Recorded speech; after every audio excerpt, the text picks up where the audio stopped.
Hello, and welcome back to In Deep Crit. Coming at you with another new game system. It's not a new game system, but a different game system. Tonight we have the pleasure of playing Call of Cthulhu.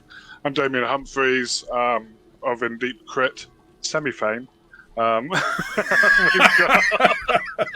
got the other semi-famous member of In Deep Crit. I prefer to identify as demi-famous, thank you very much. Let's be precise. Yes, hello, I'm Luke Hindmarsh. I am the other half of In Deep Crit, although as you may have noticed, there's more than just the two of us. Yeah. And so it's to one of our, valued members that we turn this evening to GM us through the nightmare that is Call of Cthulhu. I think it's 7th edition, isn't it? It's 7th edition, yeah. 7th edition. So, without further ado, let's hand over to our guest GM for the next few evenings, Phil Pass. Phil. Hi, I'm Phil. Today I'll be leading Call of Cthulhu with my wonderful players. We're setting this one in Edinburgh, and our players will be members of an initiatory magical order that actually existed called Alba and Omega, set in 1926. They are not aware of the Cthulhu mythos, as is standard at the start. They do things like alchemy, bit of divination. Some people join Alba and Omega because they're really interested in the occult. For some people it's a bit of a laugh. For other people it's a way of meeting their preferred sexual orientation. And we'll see what that is with our players. So, passing over to Luke first. Who will you be playing? I'm, Lord Farquad Alfred Montlebon VIII, a veteran of the late unpleasantness in Germany, the First World War. In fact, the fact that we're calling it the First World War is obviously a historical anachronism. I must, of course, mean the Great War, which shall never be repeated, should God and King have anything to do about it. I am fantastically rich, fantastically upper crust. I've been known to loan the Queen money, less so the King, but if he asked, of course, I could probably afford it. And yes, I am very much what you see before you, which is to say my lip, upper lip at least, is as stiff as it comes. I am very interested in matters of the occult after my experiences in the skies over France, tangling with that dastardly Red Baron. I was very lucky to survive, but have suffered some injury as a result. Walk with a slight limp, which endears me to all of those I wish to be endeared to. And amongst Lord Farquhar's other qualities he didn't mention was modesty. So I am very modest because, of course, one's blood is so blue, it makes the sky look rather desaturated. Yeah. I understand completely, my lord. And we have... Good evening. Yes, hello. My name is Clive St. John Scott, and I am a professor, lately of Bath, but more recently moved up to Edinburgh. And I'm a professor of the ancient world, Egyptology more specifically, with more than a passing interest in the occultism of those times, not just the beliefs in the deities that we are aware of, but the perhaps bigger mysteries surrounding some of the Egyptian practices back in those days.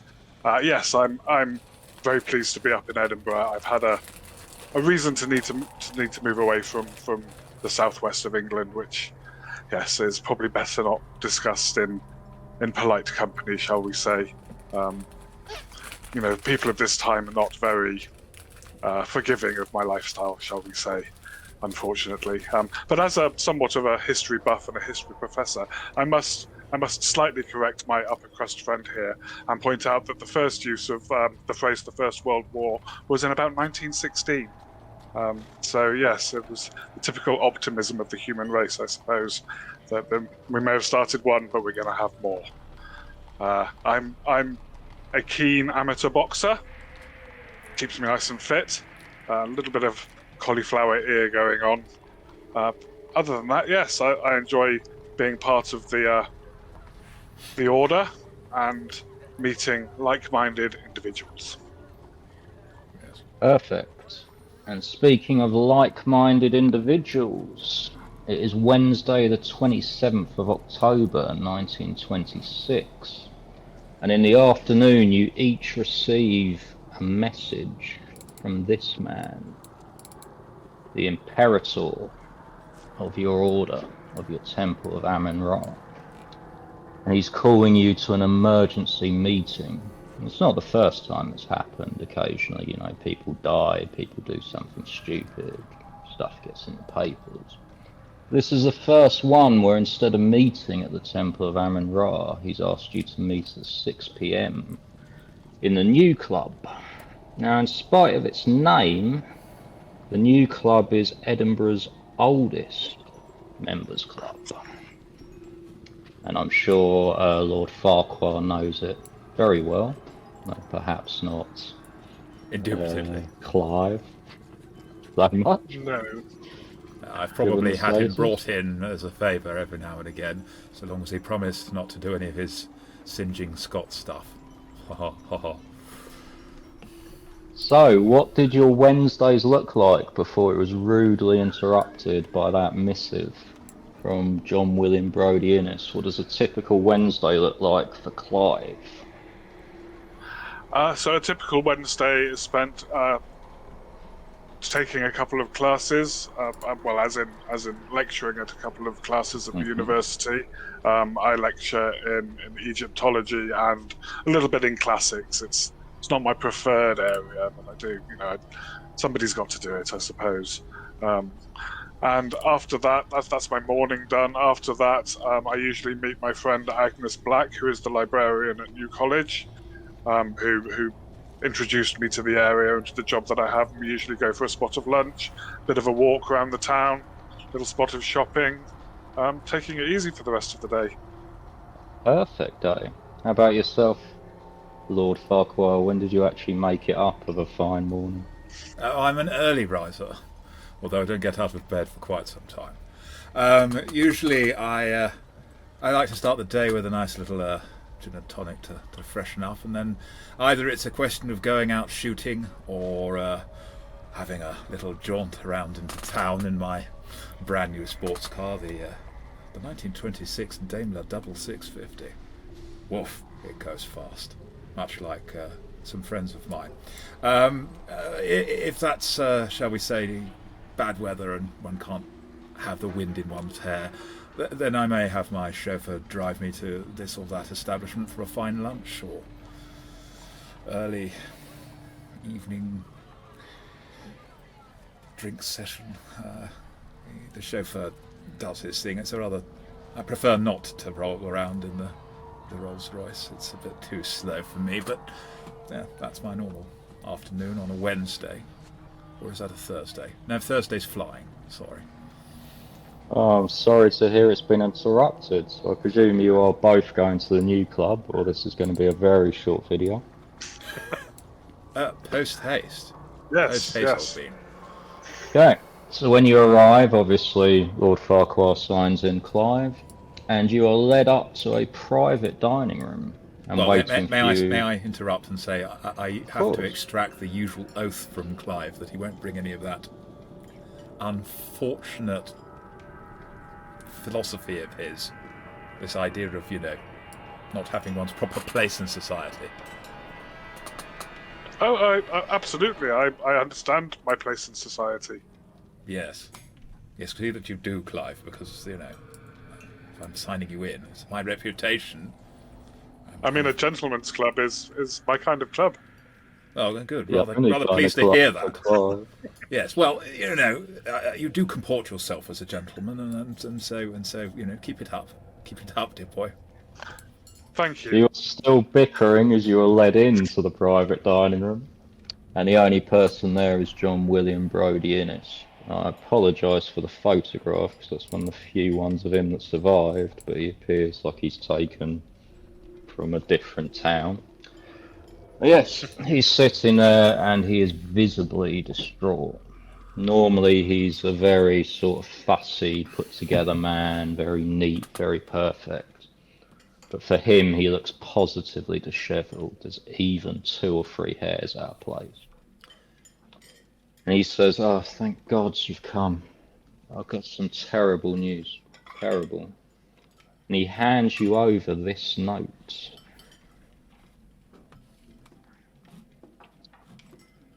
Yeah. Yes. Would you like one of us to read it, or would you like? Yes. Well, I'd rather you read it with that diction than I read it. Oh, all right. Right then. My dearest Frother Subspe, I apologise for my brevity, but you will never believe what I have discovered.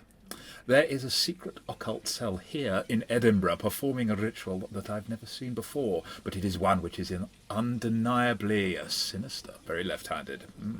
The Sutherland girl is even involved, following in her mother's footsteps on the path to madness. Yet there is more, I fear, that threatens all we work towards, for I recognise the voice of the man leading the ritual. He is one of our own. Good God.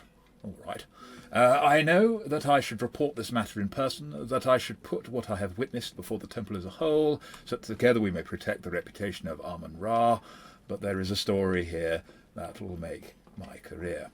I am sorry that I'm not strong enough to resist temptation. Well, we're all not strong enough, eh? I can only hope when this is all done that you may forgive me, yours and affectionately, etc., etc. Sorrow super omnes triumphum.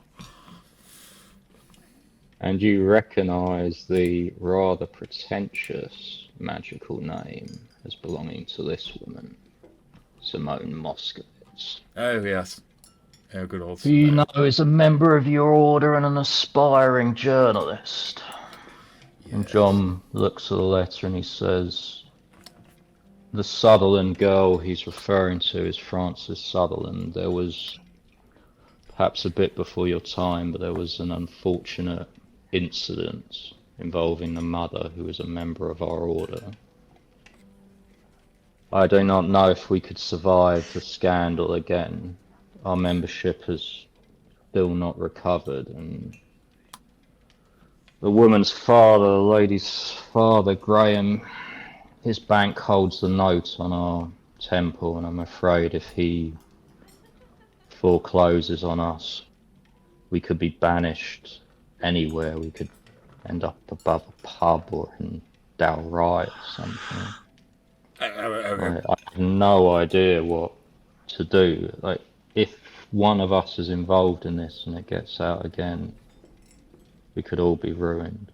You are the only people I trust. There was meant to be a third of you. I sent another invite, but she hasn't arrived. But we can't wait now. I don't know what to do.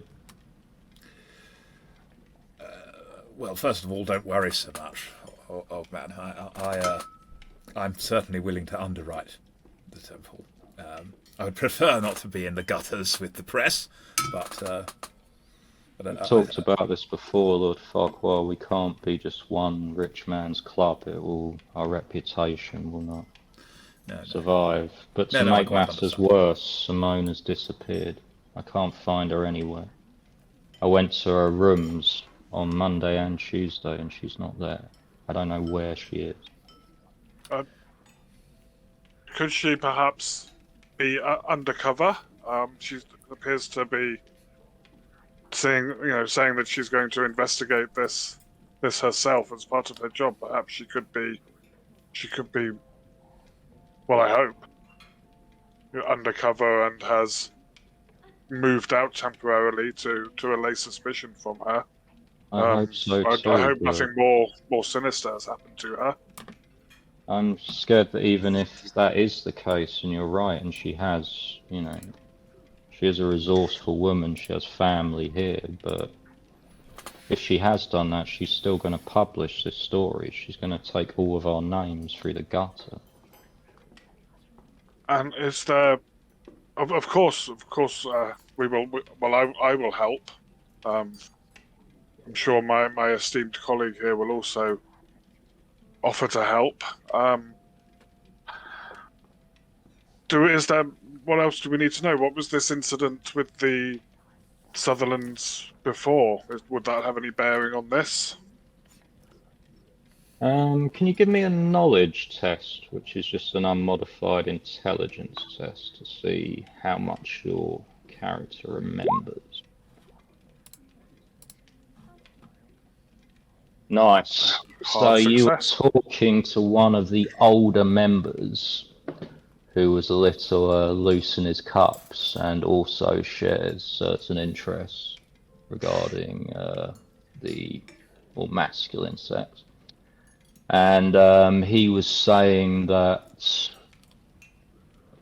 Graham Sutherland's wife, Wilhelmina Sutherland, was involved in some kind of ritual that wasn't sanctioned by the temple. No one in the temple knew anything about it, but she was found unconscious, surrounded by occult paraphernalia, and there was human blood present. You know that she's been institutionalized ever since. This was in 1916. And it's the husband who is the banker that underwrites the temple. Graham Sutherland, yeah. This is Wilhelmina Sutherland. I presume you tell Lord Farquad as well. Yes. Yes. You can call me Alfie. It's all right. Alfie. Yes. Of course, Alfie. Yes. Yes. Not obviously not in front of high society people, because of course it wouldn't look right for you to call me anything other than your lordship. But most of the rest of the time, I'm not a ship. So Alfie will do. Because of your hard success, you also know one other piece of gossip about her. That they were pretty sure she was having an affair with another male member of the temple. This one was not me. 1916. No. You would not have been there in 1916. No. Good. Yes. You do not know who, however.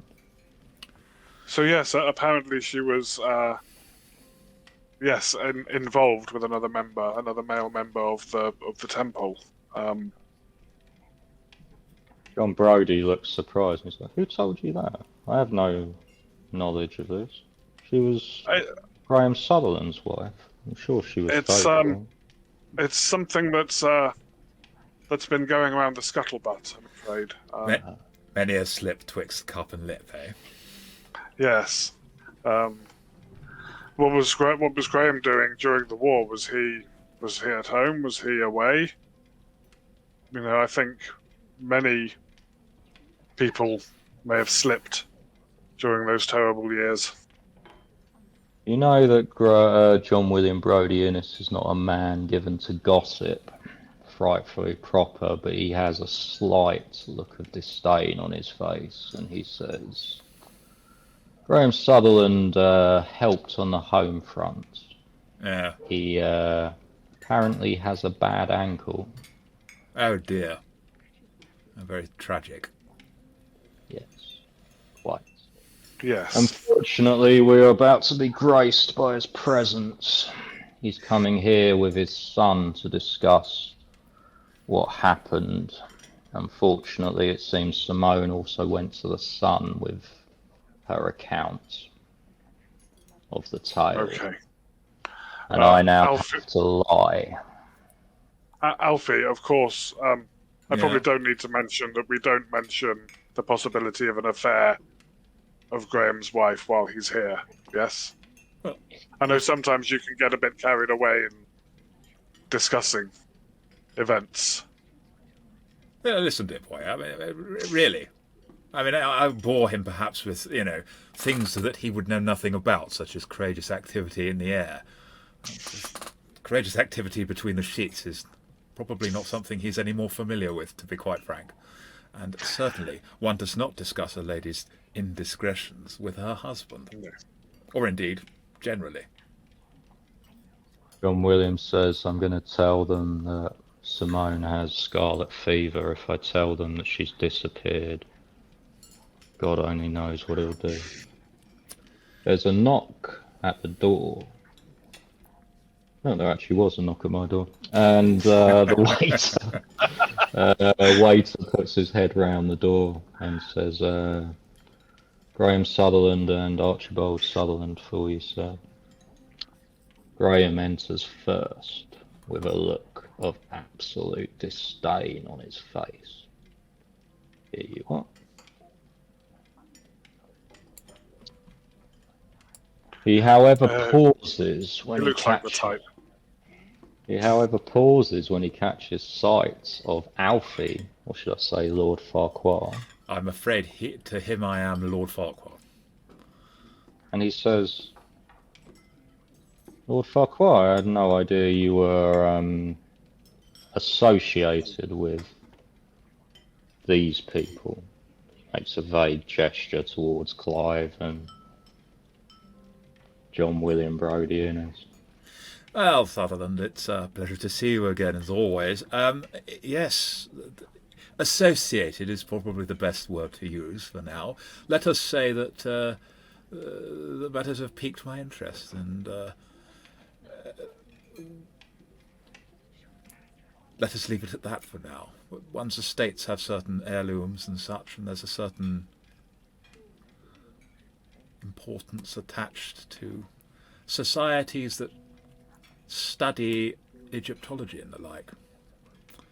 Whether they're given. I quite understand. That's a relief to think that you might. I look at the other two and they're like, we are supposed to be seeking, aren't we? I've stood up and offered my hand to someone. He doesn't shake it. Following him is Archie Sutherland, who does take your hand. Yeah. Wounded in... I'm going to assume that he was wounded during the war. Do you have any medical skill? That's a good question. Probably can make a good hangover cure. First aid will work as well. I think I do have. Were you infantry in the I've got first aid. Unpleasantness, Clive? Sorry? Were you infantry in the Unpleasantness, Clive? Or were you also? I've got first aid. I was infantry, yes. I've got very low Give me rating in first medicine. aid check. Or medicine, whichever you prefer. I've rolled Nice. an 83. A failure. Right. Well, you were 1 point, Clive, off of thinking being savaged by a badger or something, so that's good. Yes, so the going theory is a war wound. Yeah. Well, in that So case, I Archie shake his hand and shakes your say, hands. "Yes, well, a pleasure to see you again, young man." A And pleasure to you, I meet you, think gentlemen. we've met. Have we not? He No. sits down. Yeah, we've met. You know him from racing. He Yes, drives. of course. Archie, lovely. And he can call me Alfie, but I am still Lord Farquad to his father. So Lord Farquhar, Graham Sutherland sits down along with Archie, and Graham looks around and says, "Where's the woman? The Jewish woman, Simone. Where is she?" The lady, please. Oh, yes, sorry. She's unfortunately indisposed at the moment. Some form of illness, I believe. And I look at William Brodie, John William. He says, "Scarlet fever, Mr. Sutherland." Terrible business, that. Terrible business. Sutherland looks unimpressed, and he's then like, "Well, what? Why are we here? She was meant to tell us more of what she discovered." And John says, "Well, we were hoping actually that you might be able, in her stead, because she obviously is very infectious, so you might be able to tell us more about the circumstances of what happened." Sutherland looks distinctly underwhelmed, and Archie says, "I guess I will do it then, Father. I was at the RAC club on Sunday night when she came to visit. She presumed an acquaintance with me that she had no right to presume, but she told me that my sister, Frances, was involved in some occult business. And she dragged me along to this house at 9 Dundonald Street. It was a lower flat. She said that my sister was there, but when we turned up, there was no one. I was starting to think this was just some fancy, but it was my sister, so we drove back home and I confronted Frances. And she told me it was true. She told me that she'd been taking part in some dance. She said it was an avant-garde piece by some Russian, Shostakovich or something. Yeah. Called The Rites of Winter, I believe. I don't know. It's all, Greek to me. Yes, quite. But Simone insisted that there was something untoward. So I told my father, and he gestures at Graham, and Graham says, yes, well, untoward. I would not have any child of mine be involved in the occult after what happened to their mother. But I'm afraid that insanity perhaps runs in their family. Her side, obviously, not mine. But Yes, I've heard it's often passed down through the female line. quite. I've had her being treated by a doctor. Has she had ill effects of the experience? The experience in and of itself is an ill effect. Well, of course.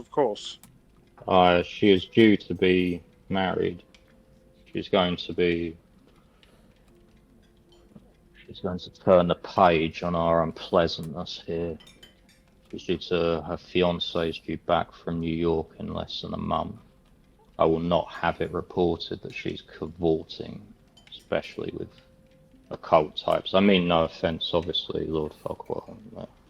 Understand your explanation in the history.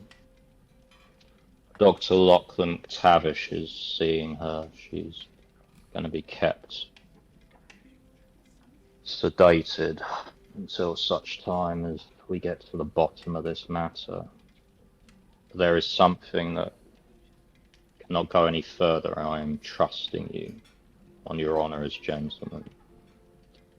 He pauses and he can't seem to finish the sentence, and then Archie cuts in and says, I believe the word you're looking for, Father, is naked.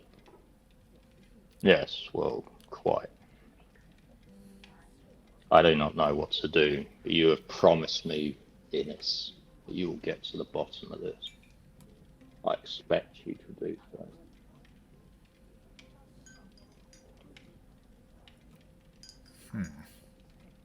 Well, of course we will. Well, I will say, yes, myself and I almost say Archie, but to stop myself and say Lord Farquad here. Alfie. Well, Alfie, apologies. Oh, that's all right. Mr. Brodie-Innes has asked for our assistance, and we will offer any assistance we can. Well, Obviously, I never like there to will hear be- of... I'm sorry to cut across you. No, honestly, Lord, you first.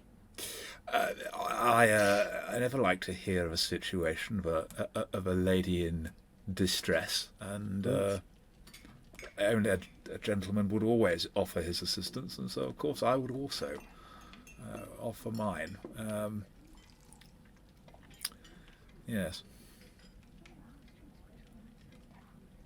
Well, it was a pleasure. He stands up and he shakes your hand again if you wish to. I don't offer my hand to him. I mean, if he offers his hand to me, I'll pause a moment and then shake it. He offers his hand to you. Yes, I take And it then and he shake says, right, I will, unfortunately I have a dinner engagement now, but Archie here can answer any questions if necessary. Good day. And he walks out.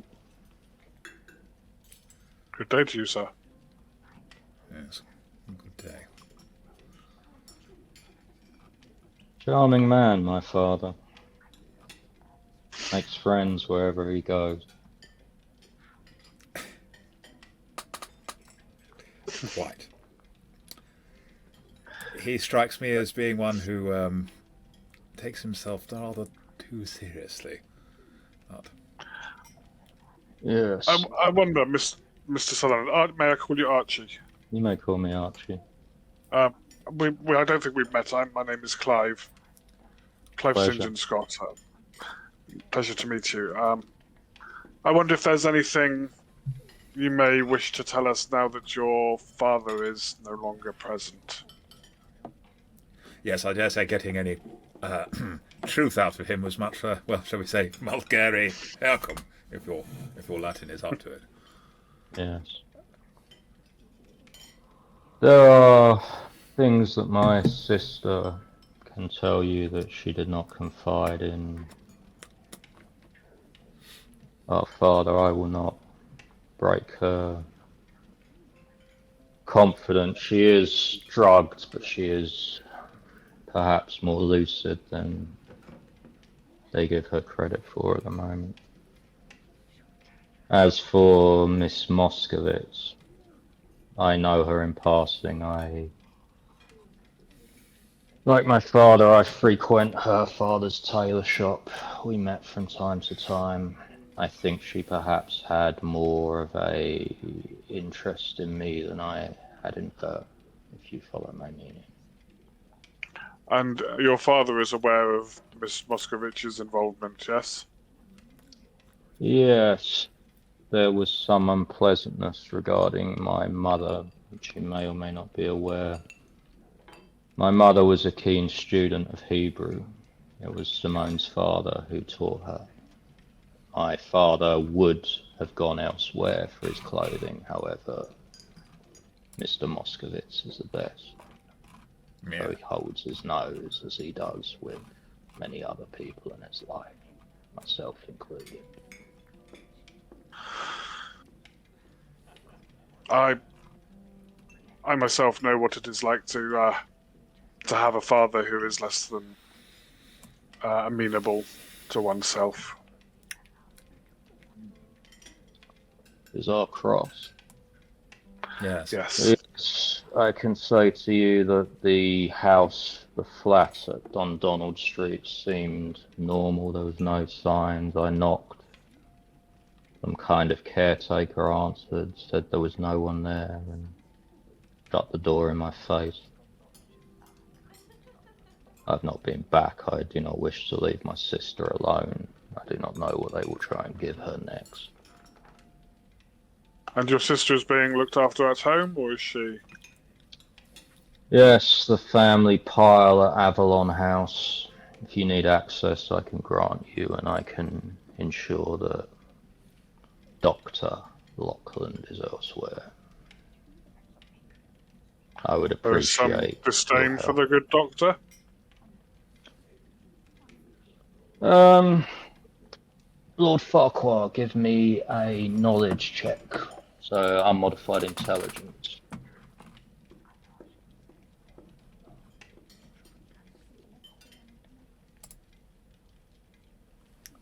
Okay, so you know the name of the Dr. Lockland McTavish. He is the doctor that rich families go to when their women members are perhaps not comporting themselves in a way a patriarch might like.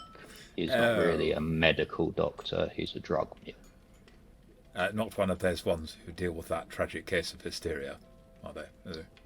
The ones who invent the tragic case of hysteria in order to commit or so you know him by lack of reputation. Yes. Clive wouldn't have encountered him. Clive, he's a I hate to say this, is something of a quack. Mostly one who probably ensures that the medicines he gives are the kind one might find in places where one chases the dragon, that sort of thing. But given to a lady patient, not because of a pre-existing desire for such medications, but shall we say, to keep her from Yes. being too excitable. A means of control, yes. That's a terrible shame. great respect for all the various ladies who were wild enough and brave enough to come out to nurse us poor chaps fighting on the front or in the air. To see this sort of behaviour in the modern world is rather despicable, but so it is. Yes, indeed. I better get back to my sister unless there is anything else you need from me. Call any time, I will make sure you're admitted. Yes, no, we shall. And go carefully, old bean. Memento vivere. Yes, I will try. A pleasure to meet you. And yes, I'm sure we will speak soon. Perhaps, old chap. Next time I see you at a race or something, you'd like to have a little whirl in the new sports car I've purchased. It's a double 650.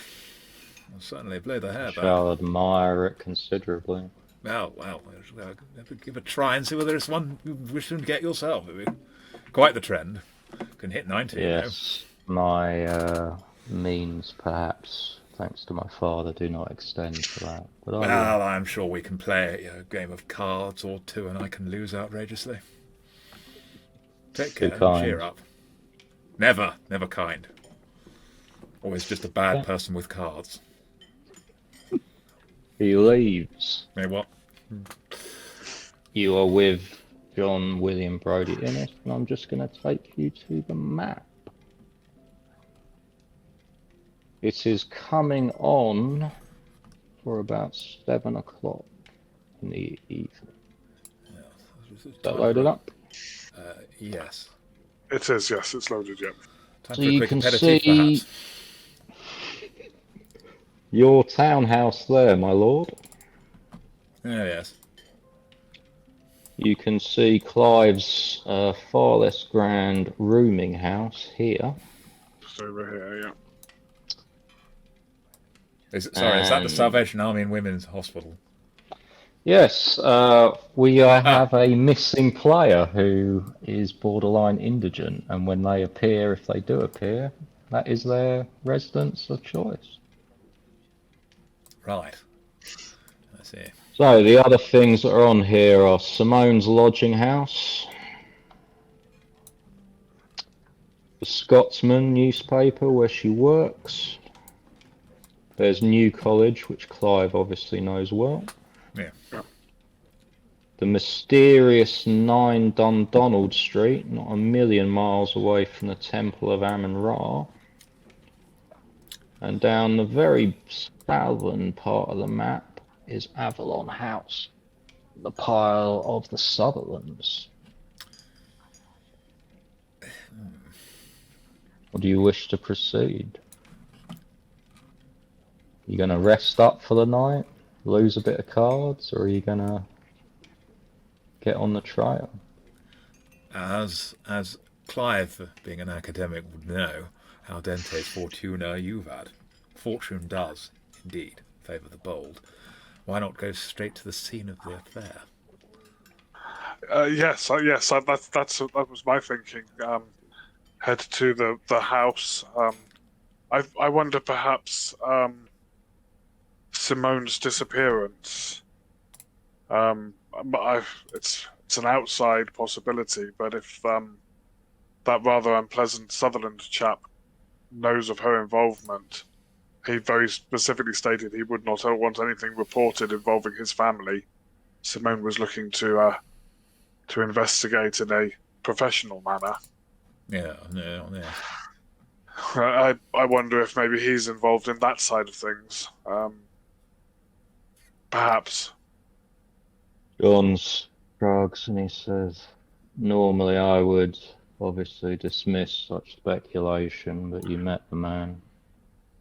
The event at Dundonald Street happened on Sunday night, the last any of the other residents said they'd seen Simone was Monday, but the ghastly woman who ran it would not give me admittance. Chased me off, So I do not know what to do. This is not my area. Yes. Well, I must say one thing that rather strikes me is that there may be, as you say, some foul play afoot, and if that's the case, it would not be a bad idea to find oneself supported by, shall we say, tools of the trade. By which I mean some means of scaring the blighters if they come thinking they're going to do to us what they may or may not have done to poor Ms. Muscovitz. I might pop back via my townhouse where I keep my man liquor. Perhaps you'd like to join me. John stands up and he says, I'm afraid I did not hear that, and I had already left before you said that. Good day, gentlemen. And he leaves. Does he have some sort of concern about German firearms? He's a solicitor. He has a concern about any kind of firearms. Yes. Well, anyway. Yes, I would love to accompany you back to your house, Alfie. Yes. Yes.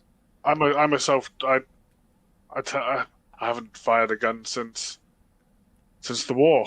Yeah, well, I can. I just choose not to. I can always put a man down if I need to, though.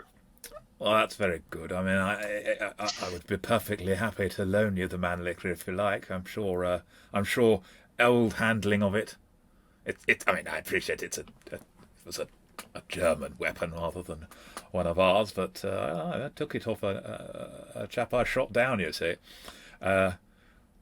Anyway, it's up to you. Much better than a Luger, in my opinion.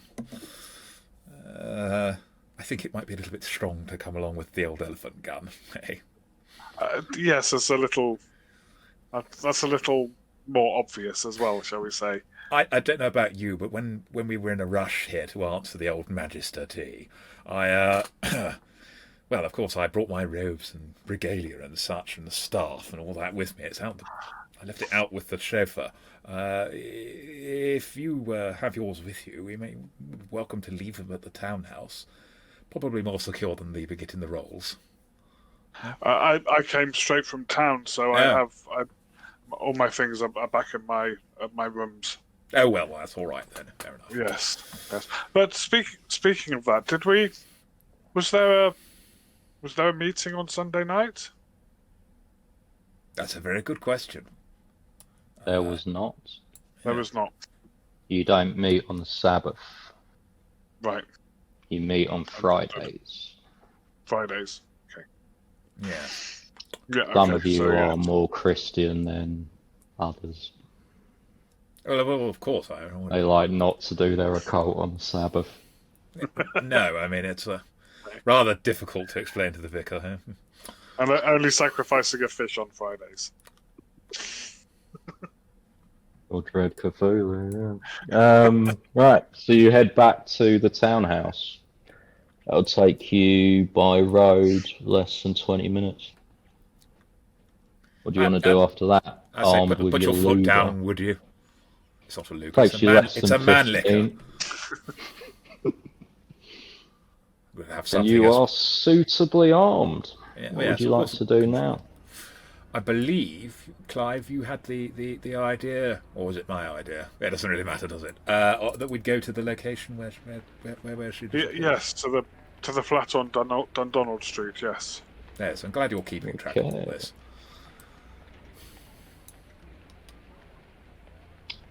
Right, you are about another 5-10 minutes drive. You've left the old town behind with its sort of narrow Victorian streets, and everything around you is Georgian grandeur and gardens and beauty. And Dundonald Street is no exception. It looks a little like this. The row of 5-storey terraced Georgian houses overlooking a square and a private garden. It was in the lower apartment of number 9 Simone saw Francis taking part in an occult ritual. What are you doing? You're outside. You see, number 9. How's your numerology, dear boy? It's not terribly good. I mean, I thought it was 7s and 3s and such that were important. Numerology is a little late in civilization for what I'm interested in. Yes. The only numbers I tended to care about were the number of drinks of an evening, pheasants shot, or Yeah, sevens, yes, sevens, threes, 23s. Those are all, I think. I have no recollection of a nine. prime numbers, isn't it? There's something to do with that. With my mathematics. Yes. Mathematica. You can do an occult test if you want. Well, I'll certainly give it a whirl.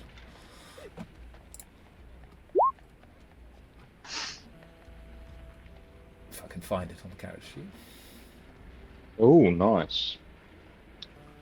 Right, the predominant occult association you can think of for it is Norse. Yeah. However, some Christian sects, Clive, particularly early Christian sects, did think 3 was a holy number and multiples of 3, based on the idea of the Trinity. Of course, yes. The fact that the flat is 9A, the A could also be an alpha, in which case it is the beginning and the end. Now, I just need to find an omega somewhere. Yes. Right. I don't think there's that many flats in the building. There are 10. Well, you see, omega, of course, is the last, isn't it? And one wouldn't have to now letter them through Of the course. alpha to the Your omega. order is also called the alpha and the omega. Funny that. There is a bell. It's one of the ones where you pull and the cable runs up through the stone wall. Yes, I wonder whether perhaps I shouldn't immediately declare my identity. Might add a certain cachet to the investigation, which we don't want to cause more interest in. Myself being a relatively new member, perhaps whoever this person that is the link between the temple and this situation perhaps may not recognize a description of me immediately, whereas I'm sure that they would recognize your name fairly instantly, Alfie. Yes, although I wouldn't plan on introducing myself as...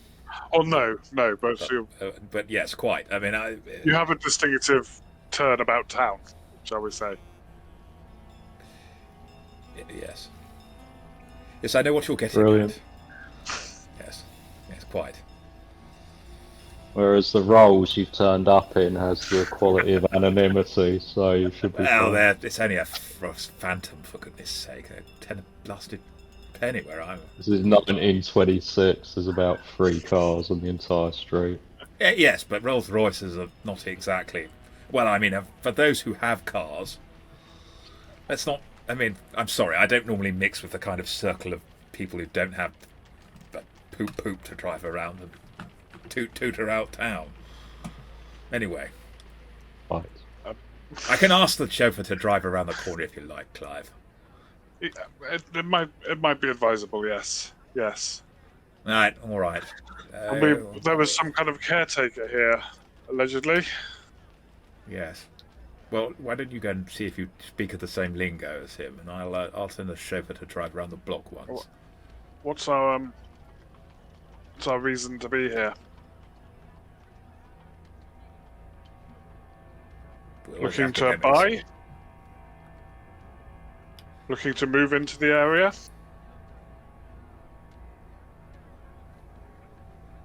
Well, if you like. Having a quick look at the rest of the buildings on the street, are there any flats that look perhaps not occupied at the moment? Most of the buildings haven't been subdivided. This is one of the few Right. that have. However, you can see that at least one of the others is a boarding house. It's obviously a far higher social cachet than your boarding house, no offence, Clive, but Yes. Oh, no. it is still a boarding house for perhaps the bachelor who is of means, but does not Okay. wish to live at home anymore. I think I have an avenue. Well, perhaps. Yeah, go on then, Clive. I mean, I have a suggestion, but if you've got an idea, I don't need to trouble you with my paltry offering. I'm happy to hear any suggestions. Well, simply one could imply that a young man of a certain station is looking for a place to be footloose and fancy-free, with a place where there wouldn't be too many questions asked coming and going. Yes. Gentlemen who might have visitors and not want to necessarily alert. I was thinking along the same lines. Yes. Yes. Yeah. Yes. I shall. If you just hang back here for a visible but not obvious. Oh, right. I see what you mean. Perhaps would you? I shall find a place to recline and relax, and maybe light my pipe. But perhaps you might need to show a little bit of filthy lucre. It's possible, yes. Well, let me just take my pocketbook out. I just sort of say, if you need to flash a couple of £100, there you are.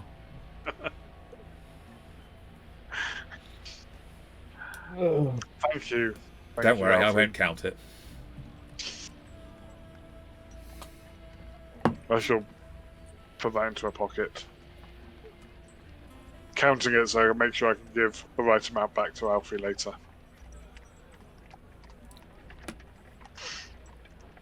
Ring the bell. Okay, at first there is no answer. You ring the bell a second and then a third time, and you hear some barking coming from inside. Not one, two dogs.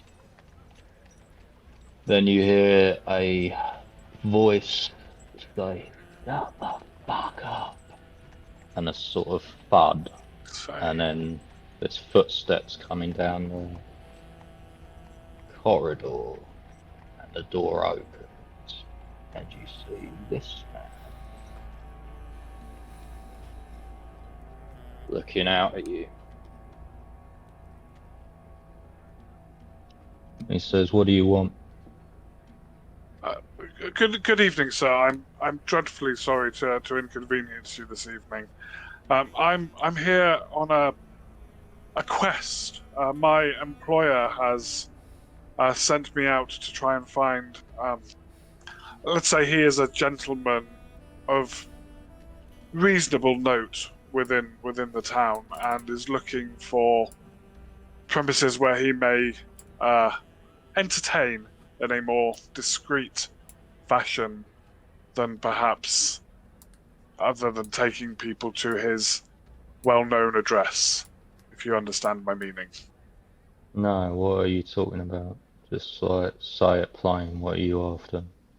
We're looking to rent premises in this area on a weekly or even perhaps daily, perhaps nightly basis, where my employer may entertain guests.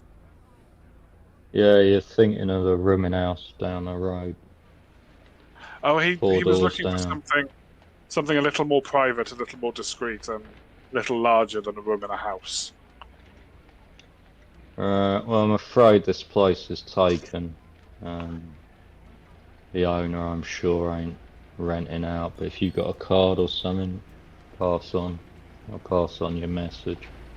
Would you know the owner's name, that I could perhaps get in touch with them? I don't have a card, I'm afraid. I don't really I would advertise. know the owner's name, yeah. May I do not. May I inquire as to what it is? No, you may not. What regiment did you serve in? You have the bearing. Black Watch. Fine regiment. You served yourself, fine didn't you? duty. I did, yes. With the Gloucestershire Rifles. Give me a charm test. Extreme. Wow. There should be a button above where you can set the difficulty rate. Oh yeah. So my charm is only 15. Yeah, so basically this is going to go great. Yeah. Do you want to push that, or are you happy with... What is the downside and upside of pushing?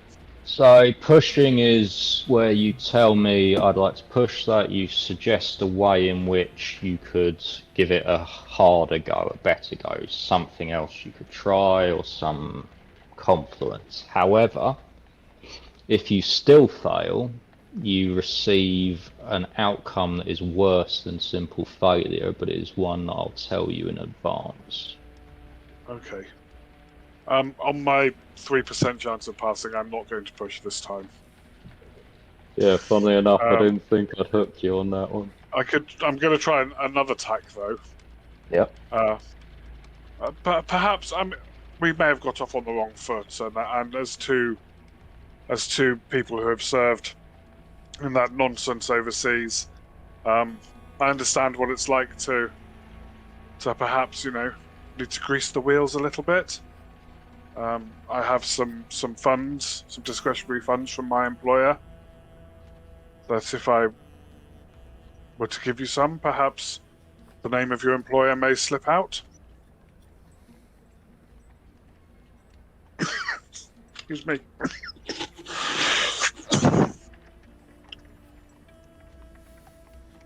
How much are we talking?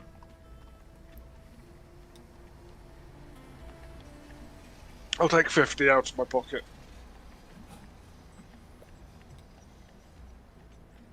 Alright, give me a hard charm test with a bonus die.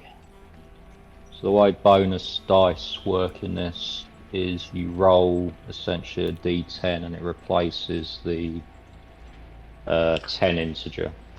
So Okay. penalty dice, it means you're more likely to fail and vice versa. So roll hard charm and then roll a d10. Yeah, and we replace the 10 integer with whatever's better.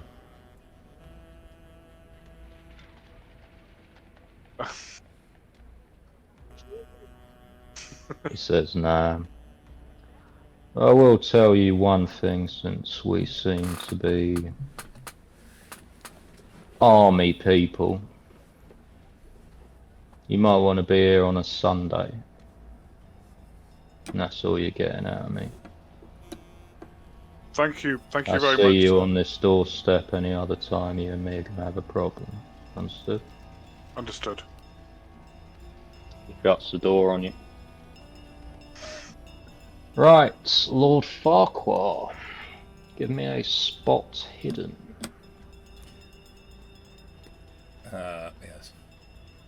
Rather hidden itself. And what difficulty is that? Regular. Oh, there you are. Do you want to push? Consequences for spotting something. Yes, I think I will. Why not? Okay, so the negative consequence would be that whoever you are trying to spot will spot you trying to spot them. They'll know you're onto them, even if you fail. Yeah. Well, I mean, since I'm there lighting a pipe, I'm probably making a bit of a... Yeah, well, I make a flasher of myself wherever I go. I can't help it. It's a case of just rolling again, is it? Yeah, you roll again. No bonuses, no penalties. Oh dear. Yeah, you are convinced that your posh rolls is totally blending in here. Well, of course it is. Chef knows Right. his business. You, Clive, can try spot hidden with a hard as you turn back. Spot hidden hard, yeah.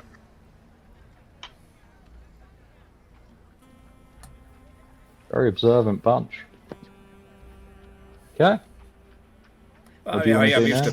used to spotting things against the blue of the sky and the white of the clouds. Incoming enemy biplanes, all that lighter and the red triplane. I'll give you a bonus die the first time a biplane's coming at you. Well, thank you. I was infantry. It wasn't difficult. I didn't need to spot hidden to spot the enemy. No, no. I suppose you just looked for any patch of moving brown amongst all the rest of the moving brown mud. Yes. Well, that's the point, Terrible. actually. Were you ever captured? Was Clive ever captured by the I know, Germans? but Clive was injured. Not seriously, but No, a that little bit won't. of shrapnel. That won't affect it. Cool. What do you wish to do now? It's just gone 7. Well, any The luck? night is as young or as old as you want. The chap at the caretaker chap was most unbecoming. Quite a rough sort. He was Blackwatch, and they were rather of a Yeah. rougher sort. Yes. Probably not somebody I'd want to get into fisticuffs with, unless I had to. He said, but he did say, come back on Sunday. That's a few days away. He wouldn't give me his employers, the owner's details. But he did say we might find something if we came back on a Sunday, or I might. Yes. I offered him money. He was not interested. Well, I dare say we ought to move on then. Sutherland next, perhaps. They're rather late to be calling on them unexpectedly.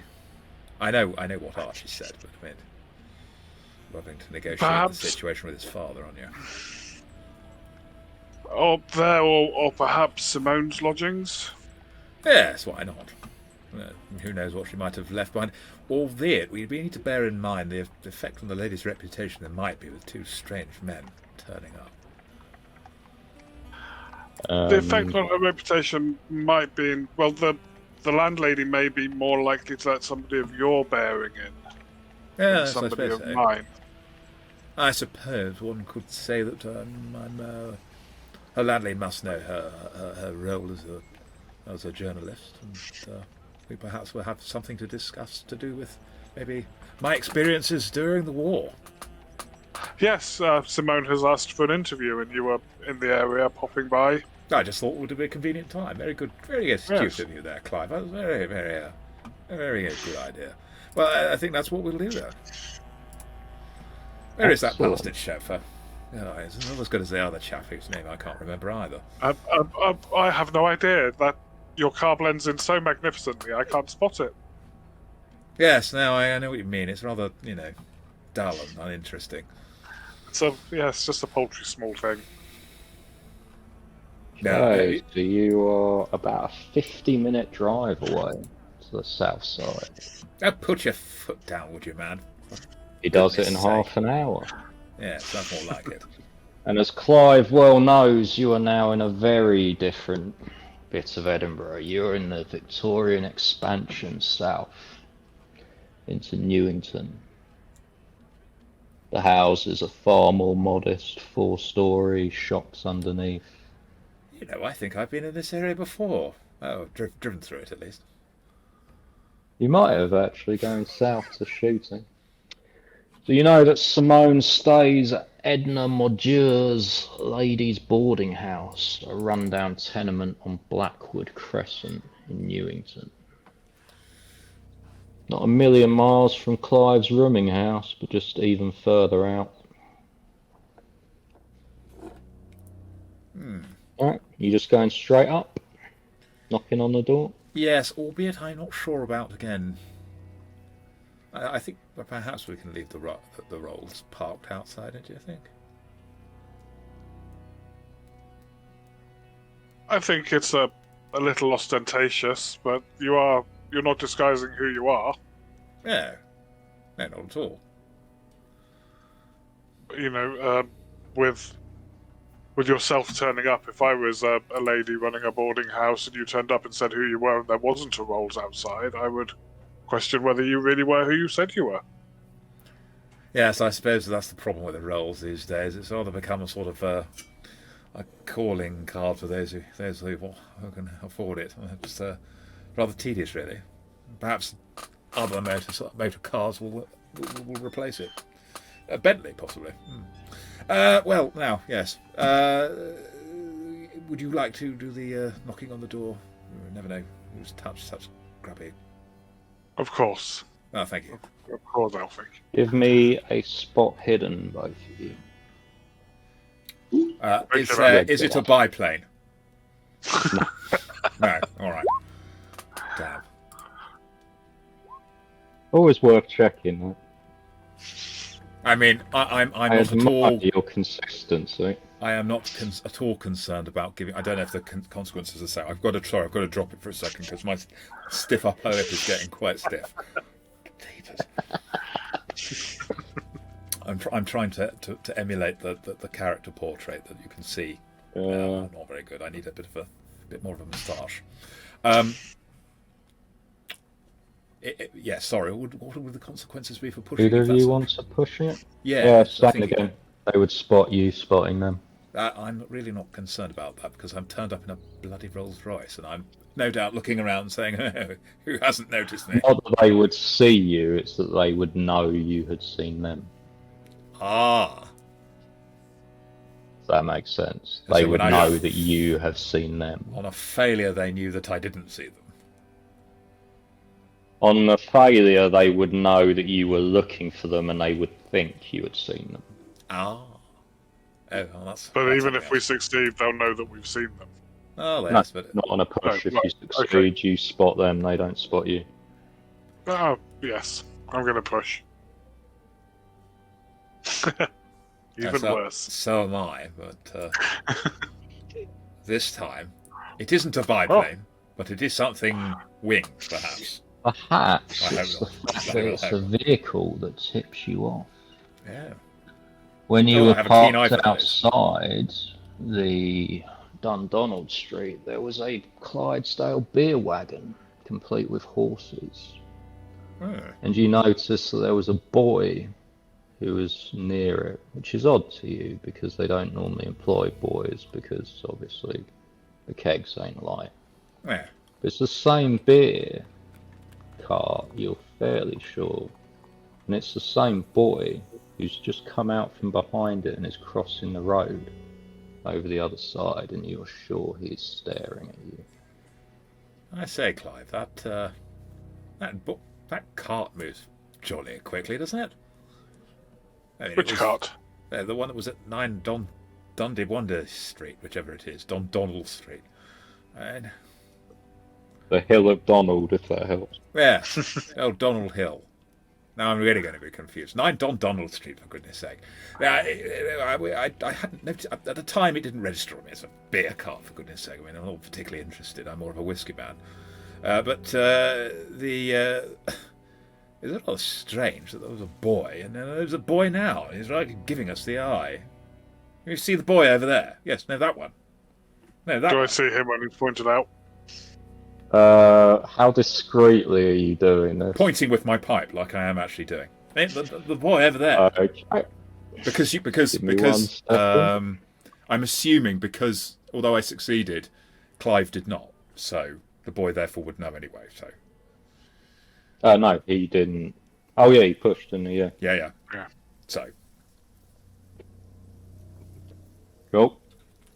So the boy sort of, you can see he's kind of, and then when he sees Clive look, he starts to run towards the carts. What do you do? So I know whether to put us on a map or not. right, get in the car. We're chasing a boy. Chase. Okay. If I was to chase him, do I think I'd make it to him before he made it to the cart? The cart is facing the same way you are. The roads here are narrower. There's no way the cart's getting past the rolls. Like the cart, they're horses. You're not going to just like back them up. It's not a Like, U-turn. It's a bit more of a production. Yeah. So yes, he's running towards the cart, but what the hell is that going to achieve? Make sure you block the street. If he scratches the rolls, he scratches the rolls. I don't care. I'll buy another one. Right, come on then, Clive. Let's run. It's not the first time you've chased a boy, I hear. You army types, I mean. Choke was inevitable, wasn't it? I don't know what you mean. Right. Have you appeared on a map? Probably. I've got so many A map windows is open. appearing. Yes, there we go. With the usual usual Slowly rapidity. loading it. Let me close all these windows that I've had open with all these handouts. I'm appearing as. Yeah. We do need to change the name. I'm not appearing as Luke's investigator. I'm going to be Lord Farquad. Thank you very much. I'll accept Lord Give me F. 1 second. You're an Alfie. So just out of character for a second. This is where players with slightly greater experience on a VTT ought to help their DMs. Phil, you should know that if you just change it for the token, that's not necessarily going to change it on the next time we go to the next map. So you have to change it as the default token or something on Roll20. Yeah.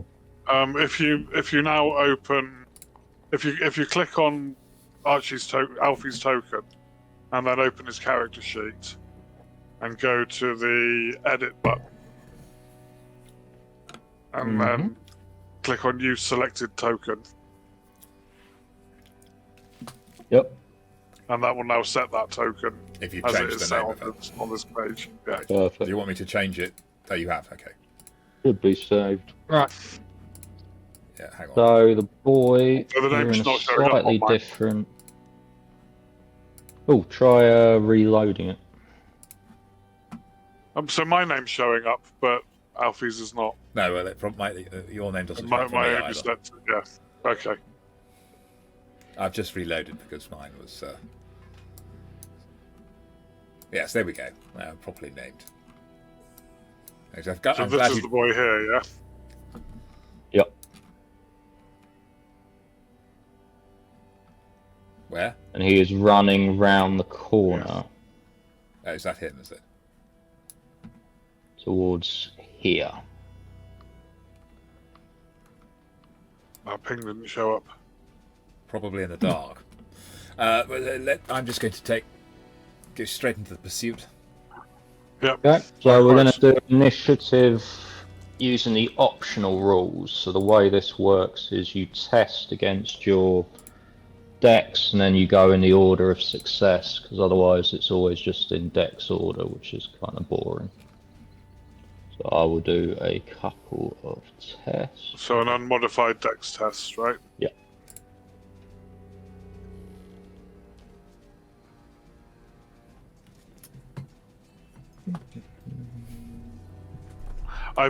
I'd forgotten how insanely well you rolled for your stats, to be honest. Well, you see, I'm only slightly less dexterous than I am wealthy. But both of them help one navigate the world rather, shall we say, smoothly.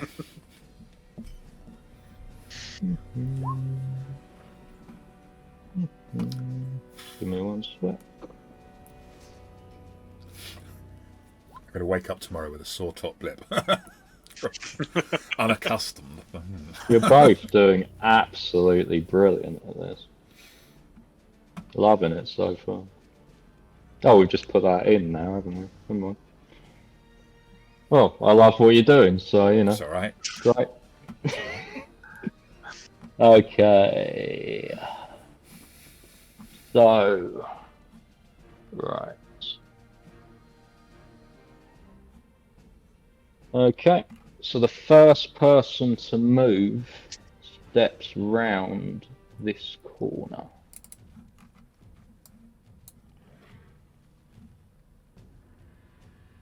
You see them yet? Yes, no, because see them before. They're so you know where the light from the street lamps is not quite overlapping. It's actually pitch black. Which is fine. It's very atmospheric. But I don't know. Are we not now probably approaching 9 o'clock at night? You're approaching night, but it's not going to be that dark. I wouldn't fiddle with it if I were you. Unless we get stuck. But yeah, good shout. Okay, so he's gone. Next is Lord Farquad. Yes, well, so I some chap comes around the corner, but I'm pursuing the boy. How far can I move? I should know that. You should have a movement on your thing, 1 square to 1 yard, roughly. Goodness. This is always the problem, finding one's way around a new character sheet. I'm sorry about I that. can look it up for you if you want. Combat, is it under combat perhaps? Movement rate 8, there we go. So one You square. can move 8. Oh yes, yeah. Alright, so of course it's So set you for... can run in the game. So we'll go to combat stuff, which is on page. Well, in actual fact, you see 5/8 of 40, aren't they? Because if each square is 5 feet, I can make it right up to the little brat. Yep. So I would, in fact, And what are you going to do when you get right up to him? grab him by the scruff of his collar and say, "Here, boy, what Right, are you so doing we're gonna following a count- peer of the realm around town?" We are going to count that as a maneuver. Right. So the combat chapter starts on page 102. And the way it works is you describe, just like Lord Farquad did, what you're going to do. We then work out what that counts as and adjust accordingly. So he is going to attempt to dodge away from you because he is not a natural combatant. That's it. No, I mean, it's always him. So your maneuver counts as a brawl.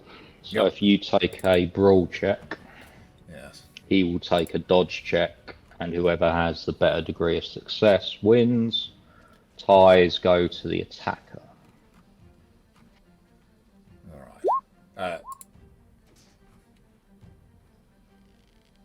Now then, me laddo. He's whimpering. He says, "Get off of me! Get off of me!" I'm not He's being trying to followed shove around by you. some young ruffian. Come back here and I will find out. Otherwise, I'll be calling the local constabulary to find out why you've been following me. This way. That's probably all I've got time for, right? Yeah. Okay.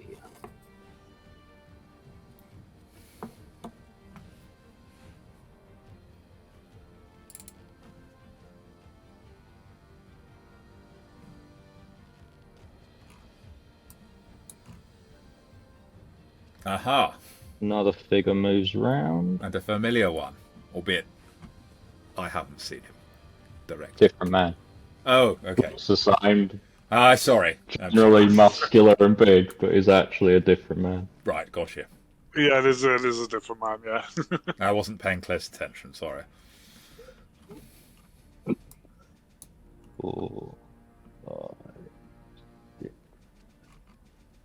7. Someone moves in from the right of the map.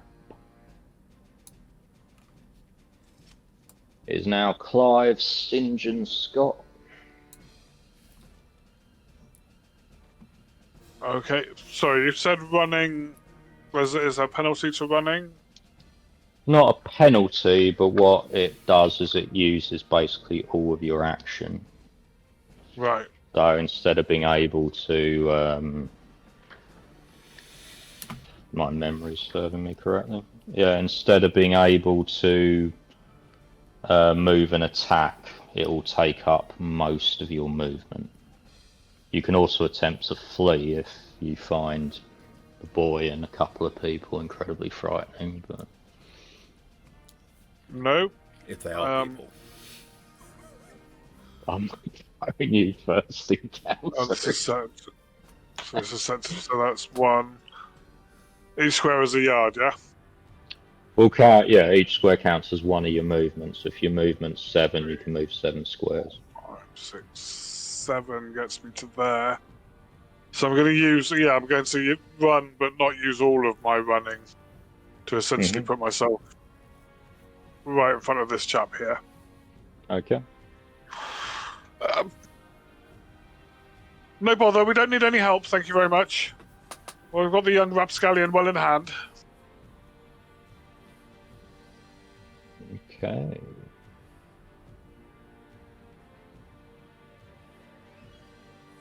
You see 2 more people come out. They look a bit more hesitant than the others. Come out from... Huh? Alley Right at next the other to end you. of the street, yeah. And that is our first round. Oh, yes. So, we have Luke first. Where is the rolls? The rolls is parked, because I didn't know you'd be in your rolls. Sorry. But it is parked, essentially, assuming you can see that. Oh yeah. Again, I can see please. that, The red tree next to Clive. Here, yes. 3 squares, yeah, perfect. Yeah. Just there. Right. Have you got your butler with you, by the way? Your Batman? My Batman is not. My Batman is of course at my home address. He wouldn't. I don't have him coming around normally. He's probably off preparing my evening wear for some party I'm going to later tonight. Top hat and tails, that kind of thing. But I do have the chauffeur, whatever his name is this time round. Good old Wilbur, my Batman. Oh, Ernest. Of course it's Ernest. Wasn't he that bloody writer fellow? I can't remember. Anyway, some impoverished artist who could also drive. Well, I'm going to start dragging the boy over towards the rolls, but keeping an eye on the situation as it evolves. We can say that, and finding with my spare hand, presuming I only need one hand on the scruff of the I need young one hand. snake. Well, then I shall be locating my pistol, my Mannlicher, just in case it needs to do its business. Alright, the boy's obviously trying to resist you, but he is much weaker than you. So give me a strength test with a bonus die. If you Right. fail, all that happens is he doesn't move as fast, so you'll move half your movement. Gotcha. Strength. So how do I do the bonus die? That's Just rolling. after you do a strength test, roll 1d10 and we replace the... Oh, I see. There's also Doesn't matter. there's actually a button to say bonus or penalty. Oh, those bonus Yeah. fails, yeah. I'm going to I click don't it actually just know for... if they work. Well, let's give it a try. Oh yeah, so you would have got 13 instead Oh, I'll of take the 43. 13 then. That's perfect. Yeah, so you can drag him the full 7, isn't your movement? Or No, my movement is 8. My arm, after all, rather yeah, you can drag light on him my the full feet. 8 to the car and throw him in. There you go. In there, boy. That would be your attack, though, if you throw him in. If you throw him in and shut the door. Yeah, I don't want to do that. Then I can concentrate. He's going to try and resist you by dodging. Yeah. So take it as a maneuver. So give me a brawl check. Yeah. 1 second. Oh dear. You basically slam him into the door as he tries to dodge out of the way. Am I allowed to push that? Or I suppose the consequence would probably be... You can't push in combat, I believe. Oh, alright. Well, maybe you can. I'll have to look that up. Well, I'll look it up another time. Don't worry about it, Will. Let's not slow the pace. Look, for goodness sake, young Combat boy. rolls cannot be pushed. Alright. Yeah, I didn't think so. You're going to end up getting rather black and blue at this rate. All I want to do is find out why you're following me. I mean, don't be silly. I was told to. Yes, but by whom? And I think we're going to have a quiet He conversation. points down the road towards this man. Oh, hang on. I'm probably not zoomed out far enough to see. Yeah. Which man? This fellow. Yep. I didn't see that ping at all. This fellow, yes. Yep. So see that you're here. next to the guy that, yeah, there, perfect. Yeah, okay. He points to that man. He sort of does a kind of over point, like trying to get past the guy in front. Well, now. Look, if you just sit quietly in here, there's a good £1 in it for you, just to sit in the car, all right? He gets in the car. Right, there you are. There's a £1 for you. I'm a lord of the realm. I'm blasted to keep my word. Just keep an eye on the young fellow, would you? I just need to make sure... Right, you are, sir. Yeah. Right, Don't this rough man him in up, of course. He's front already been of hit. Sorry. this man in front of Clive, you see him shake something down from his sleeve. He shakes down a blackjack. He's like, get out of the way now. The weapon of cowards, make me. Okay. This man moves past. Only because I actually hit as hard as a blackjack. You do. You are absolutely yoked. 3, 4, 5. So he takes a wide berth and he steps around you. You can see he's got his hand under his coat. He looks, if you want to know, because he did look briefly like the other guy. He looks like... No, that would be his character sheet. He looks no, like we this. don't want to see that. Oh yes. Oh, I see. He's got that sort of look, hasn't he? If were phrenology still a thing, one might say the shape of his head and construction of his face speaks volumes of his criminality. That is actually a mugshot, believe it or not. Don't doubt it. You can see it in the eyes. Well, there we go. That's who's coming through. He's got his hand under his jacket pocket. You can't see what As he his has in hand's the picture. touching. Yeah, I think he's just interfering with himself in the picture. Yeah. This is a family channel. What are you talking about? A family role-playing channel playing a very family-friendly system called Call of Cthulhu. Yeah, the sacrifice children later will be very family-friendly. I look forward to it. Technically fun for all the family, I suppose. Yeah. So, it is your go, Clive. What do you wish to do? So this chap is just threatening me with a blackjack at the moment, is he? Yeah. This looks like a rather unfair fight at the moment. Alfie, I think they want a word, but I'm going to even the odds, and I'll clock him in the mouth. Nice. So that is a straight attack. He is going to attack you back. So as you punch in, he swings the blackjack at your arm. Yeah. So this then counts an opposed roll. You do yours, he does his. Degree of success wins. Tie goes to the attacker.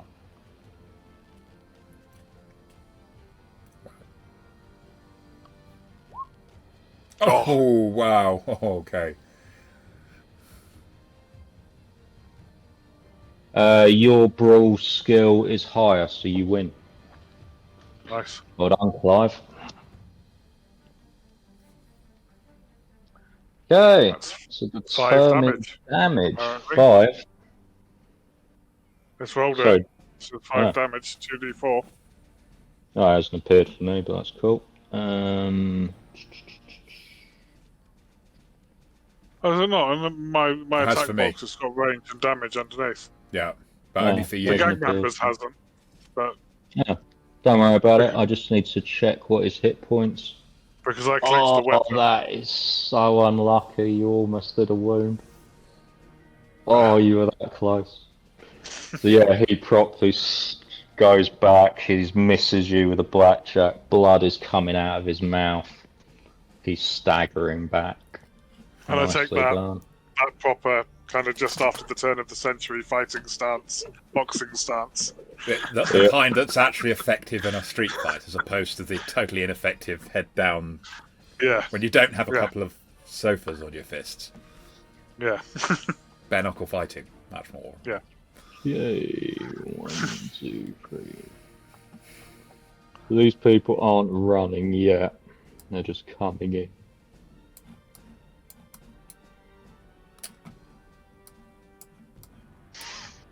They're basically a reluctant cordon in front of the rolls. But, you know, they obviously don't really want to be doing that, because that's not going to end well. We have, of course, forgotten the first rule of Call of Cthulhu, which is try and avoid combat as much as possible. Well, the other thing about Call of Cthulhu is unless you take wounds, you can get an absolute beating and be fine. Yeah. So, hopefully. Depending how it goes. It doesn't have tentacles, so we're alright. Doesn't have tentacles yet. Right, Luke. But I'm not going to see this. I mean, this is totally ridiculous. I'm no need to prove myself against some low gutter vermin of the street who'd employ some poor young boy to follow me. So I pull out my man liquor and give them a look of what's going to lick them if they're not careful. Who are you pointing it at? The one who's this one, I believe, was sort of circling towards me. I'm sort of standing on the running board of the Rolls Royce, assuming that a Rolls Royce has a running board. Yeah, of course there's a running board. Yeah, and saying, you over there, you can come and quietly have a polite word and call your men off, or I'll do to you as I did to the Hun.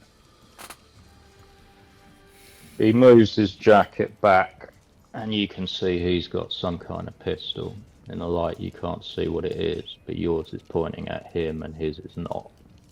And he says, "Alright, you want to talk? We talk, but put the gun away from me first." No. When I had the Red Baron in my sights, I chewed off the back of his tail. We're going to talk with you, under my gun, and with them, off. But I give you my word as a Lord of the Realm that you're perfectly safe, so long as I like what you have to say, and you don't threaten anyone else. And really, using a poor young boy as your cat's paw is totally unacceptable. Checking something. Okay, give me a hard intimidate. Probably not. You can get a bonus wheelhouse. for the. We'll try. Unless you're trying to charm him with the whole I'm a peer of the realm thing, you can trust my word. You can do either. Just depends how it's going to be intimidate is. Sorry, how stupid of me. I can't find it. It's under firearms for some reason. It is, isn't it? Yeah. Vaguely alphabetical.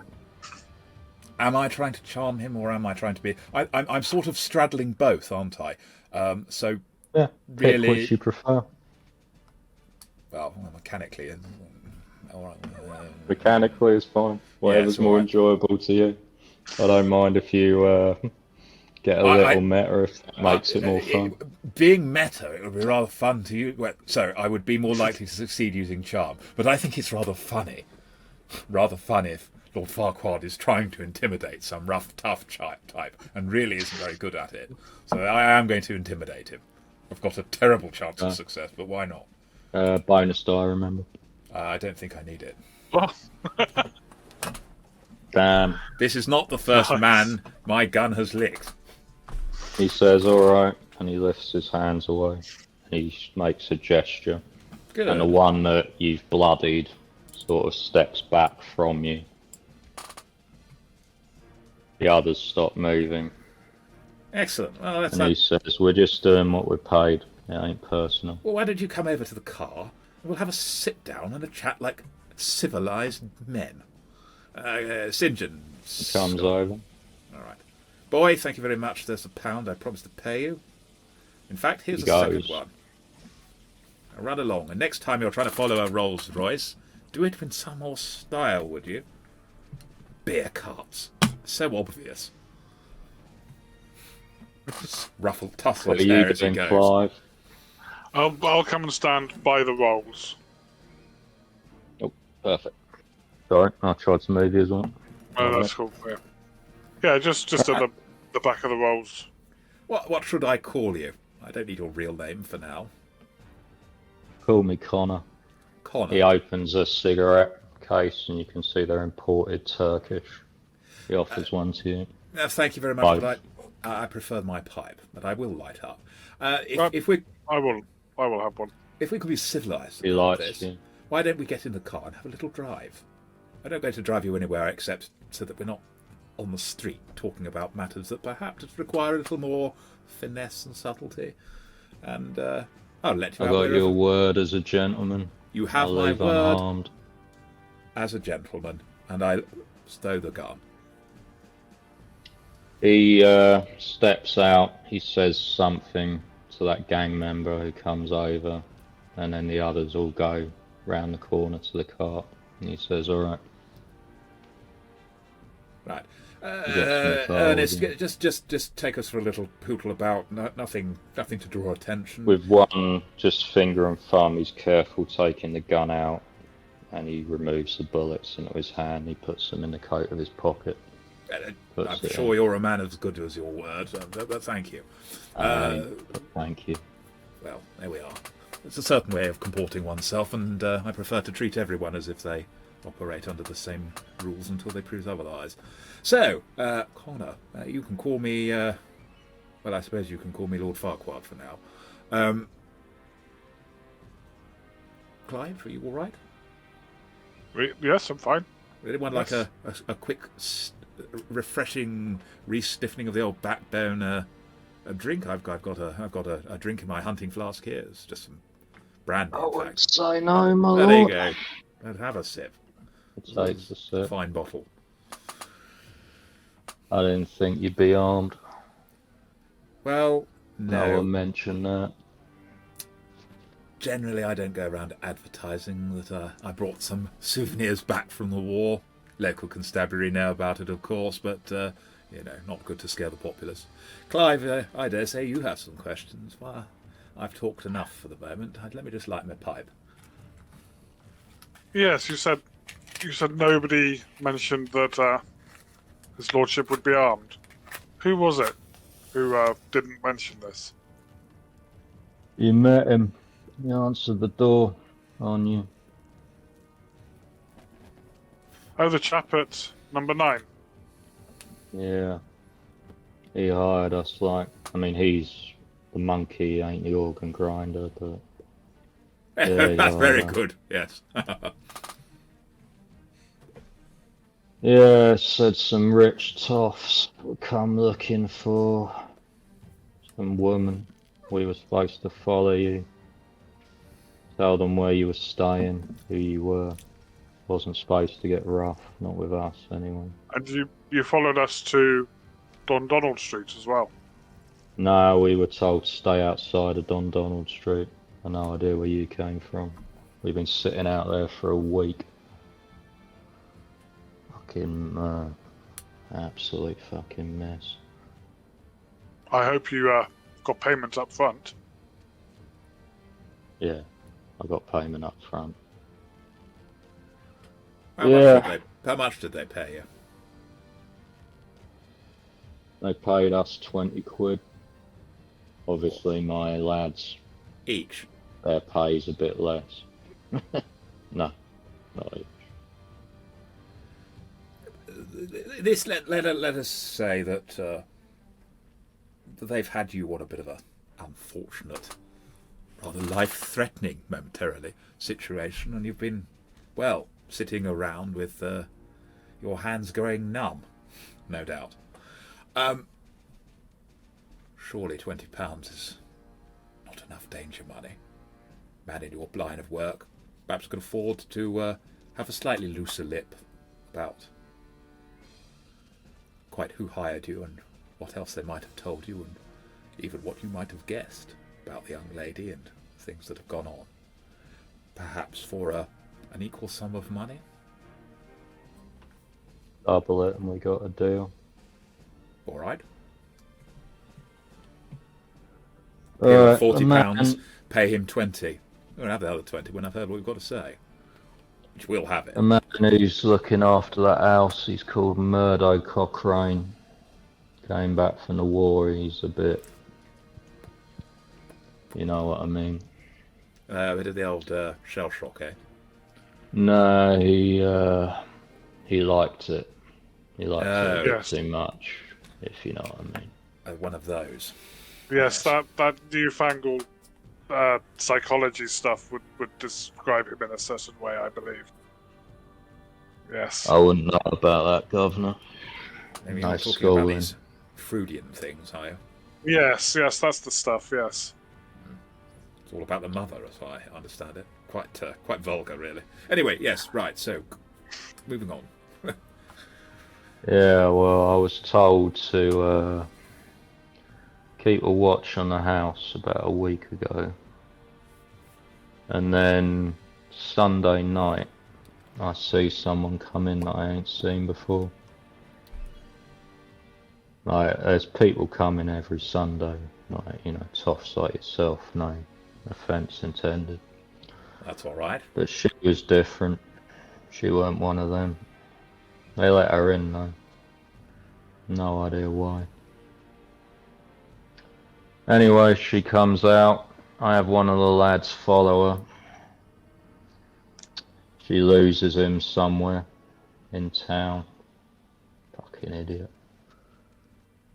Anyway, I'm still sitting on that house, still waiting.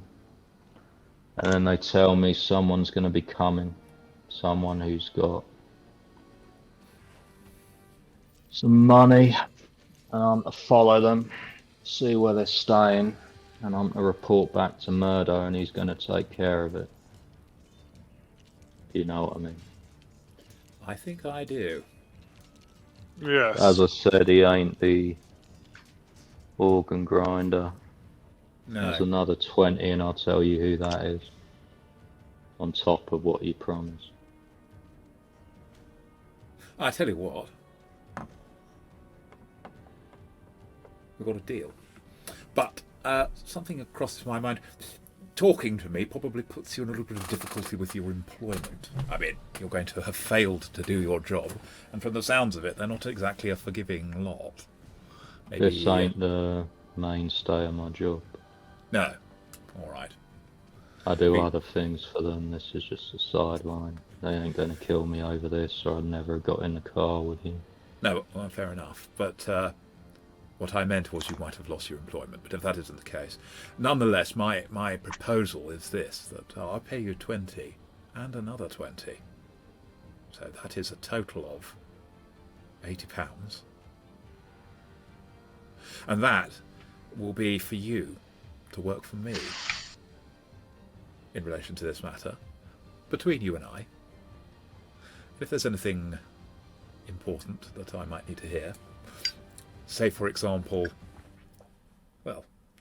they do find out where I live and they come to knock on the door uninvited. If you can get me word of it first, there'll be a further 20, which takes it up to a grand total of £100. Done. Oh. He holds out his hand. I hold out my hand with... Sorry, Clive. I was just wondering if you also would be able to give us a description of the woman that arrived at the house. There wasn't one of them. Dark hair, slightly tan skin, like foreign looking. I mean, I've seen her people about a lot. You know, Jewish. There's a lot of them in Lock End, but yeah, I don't know her name, but Another Sunday night. Yeah, Sunday night. She was pretty, like, striking woman. Early 20s, maybe. Yeah, striking eyes. Yeah. This does sound like our girl, Clive. Yes. Well, she had the password, though. I can tell you that. And before she knocked. What's she the had password? The word. I don't know, it changes every week anyway, but she had the word. I don't know how she knew, but she knew. Murdo waved her right in. That's the fella that you met, Murdo Cochrane. Yes, yes. Well. The organ grinder for that other 20. Yeah. That would be Evan Sinclair. And that is a name you know. Because Evan Sinclair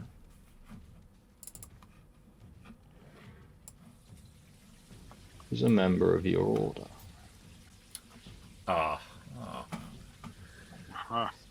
And you also know him a bit professionally, Clive, because he is a biblical archaeologist whose specialism is in 3rd and 4th century Egypt, particularly Christian monasticism. Lupus. He's also been in the order for at least 25 years. The wolf in the story is revealed. Yes. Yes, he's one of those. Yes, he's more interested in the Coptic kind of things than the true Egyptian history. You know his particular speciality, or you've heard him talk about it before, is looking at early Christian mysticism, particularly Gnosticism.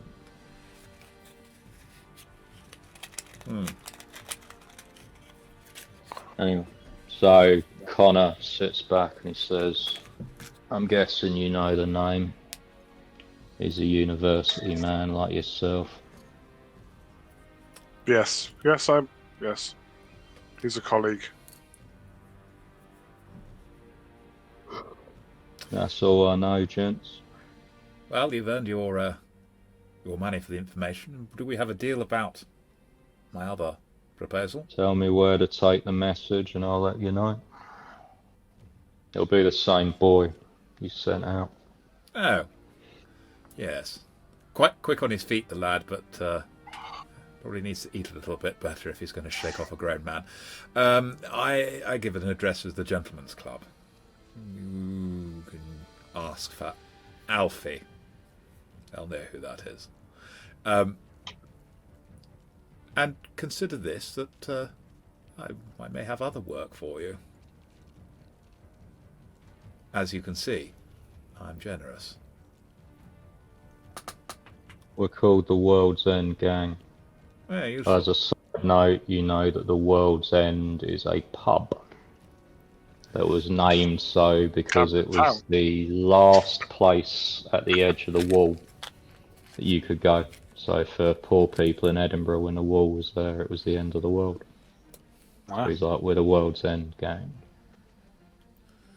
I'm Connor. You'll be able to find me. Lock End. Close. And I do give my apologies to your man. I hope I didn't bruise him too badly. But if he ever fancies a more orderly match, perhaps we could meet him in one of the matches one day. I don't think he's going to be with us much longer if he can't get the drop on a toff, no offence. I ain't got any use for him. Yes, well, you know. They make sausages out of all sorts in these parts. Yes, it sounds very much like he might not have respected the Queensbridge rules, Clive. Remind me to go shopping elsewhere for my sausages in future. Yes. You gonna let me go then, gents? A man is only as good as his word, is he not? Of course. Hopefully not. I ain't very good. Remember, I always have need of information. I always have need for money, so that works out. And that is how you turn one thing. potential... Oh, sorry. He says one thing. Look for the children. I ain't giving you more than that, but look for the children, alright? He gets out. Good evening, sir. You were saying, Lord Farquad? I was saying, and that, Clive, is how you turn an enemy into, well done you. I saw you clock that fellow. He pulled a blackjack. It was most impolite of him. No, not quite. No. I had to teach him some manners. Yes, I'm sorry I didn't have to interfere with your fun, but I thought No, perhaps, it was the right way to resolve the situation. what I didn't tell that chap was I had no intention of actually shooting him. For one thing, I haven't loaded the gun. That's lucky because he had. So you handled that combat like absolute aplomb. Love it. Oh, well, veterans. I mean, we've just come back from Oh, Yes. you are veterans. In a plane. Like, and on the ground. I captured one of the airmen I shot down, followed the bloody bastard right down to the ground. Where do you think I got the plane from?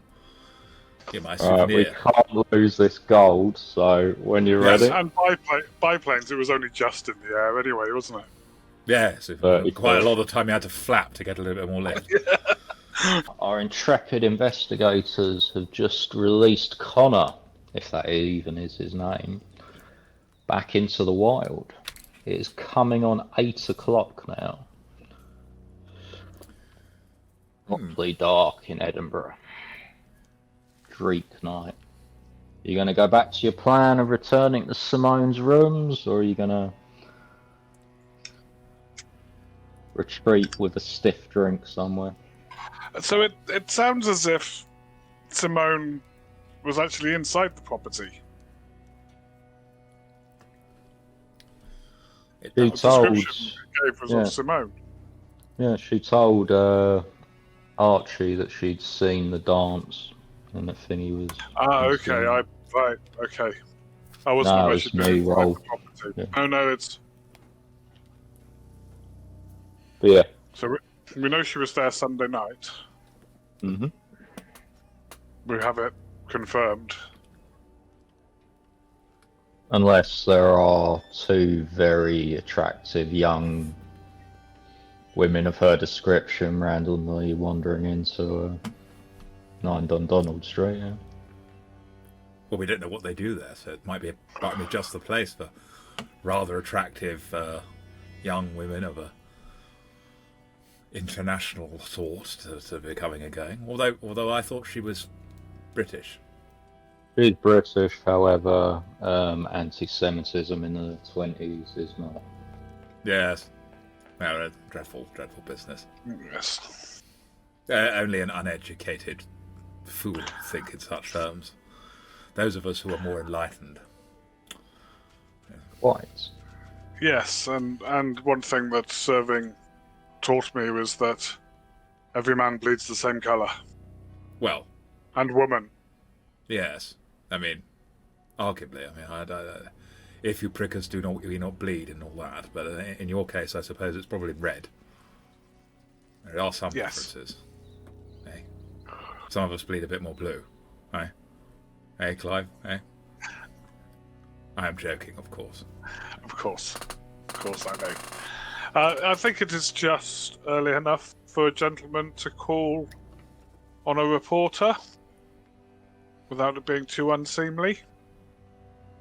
You know from your rooming house experience that women, obviously they tend to be sex segregated in this period, and women's rooming houses often have curfews, depending on how religious the owner is. Oh, let's find out. I mean, if we're past curfew, I'd say I'm terribly sorry. I rather lost track of time. I started out shooting.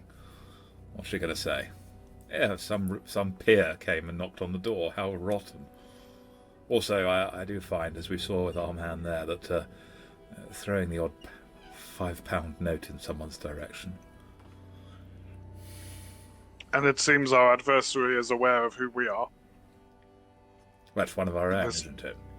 This Connor chap was told to look out for someone of your breeding. Well, quite. Although I must say that the term toff is rather simplistic, if you ask me. I never quite understood that. I mean, our noses aren't very toffee-like. Mine's quite aquiline. They called us the Eagles or something. That would make more sense. I mean, his man's nose was more toffee-like by the time I'd finished with him. Oh, quite. Very good, yes. Yes, well, more treacle-like, I'd have actually said, but yes. Well, shall we do this then? I appreciate your rather good bluff earlier with being my representative, but perhaps the both of us ought to just go and knock on the door. You can... Yes, I think, yes. Yes. Maybe perhaps after our run-in with that chap, I ought to actually put some bullets in the gun. You never know. You may not be the only one we're waiting for. Perhaps, yes. Yeah, I don't like to carry the thing loaded. But I think now I will. I actually do load the Mannlicher.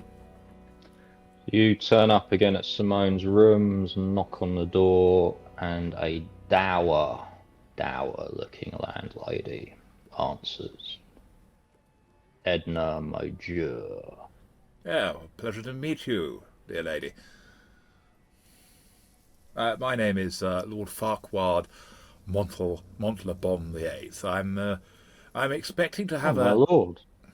Oh, so we can do away with all of that. Thank you very much. Tries to courtesy and does not Oh no, please. No, thank you. No, it's very, very kind of you. Here I am turning up at your door, totally unexpected, and unless that is, unless the lady journalist. Oh, what was her name? Clive. I'm useless at keeping track. Yeah, sorry, this is Clive. He's sort of my, well, you might call general secretary. If that's the Good right evening, term. madam. Good evening. Miss Muscovitz. That's the one. Yes, Miss Muscovitz. She and I were supposed to be having an interview about, my experiences and such. I think her paper would be quite interested in my war recollections. I've been in the process of sorting out my memoirs. So we were supposed to have a meeting, but I'm afraid I'm rather useless at keeping time. I hope it's not too late to come in and inquire of her. Ordinarily, my lord, I would never let gentlemen callers in this late, but No, for you, quite. obviously the proprietary, I'll make an exception. She gestures you in, No, thank you. leads dear you to a kitchen that is not unpleasant. You can see a few women sitting around, all sort of fairly young. lady. It is. She says, would you like a seat, a cup of tea? Why, I think that would be absolutely capital. But I don't want to interfere with your evening, ladies. I'm just looking for Miss Muscovitz. Well, Edna keeps speaking. She says, well, I'm afraid Miss Moscovitz hasn't been present in a few days. We haven't seen her since Monday, I believe. She looks around the other girls who all Hasn't she? sort of nod. That's quite disturbing, Clive, isn't it? Can you both give me a psychology test? Regular with a bonus die.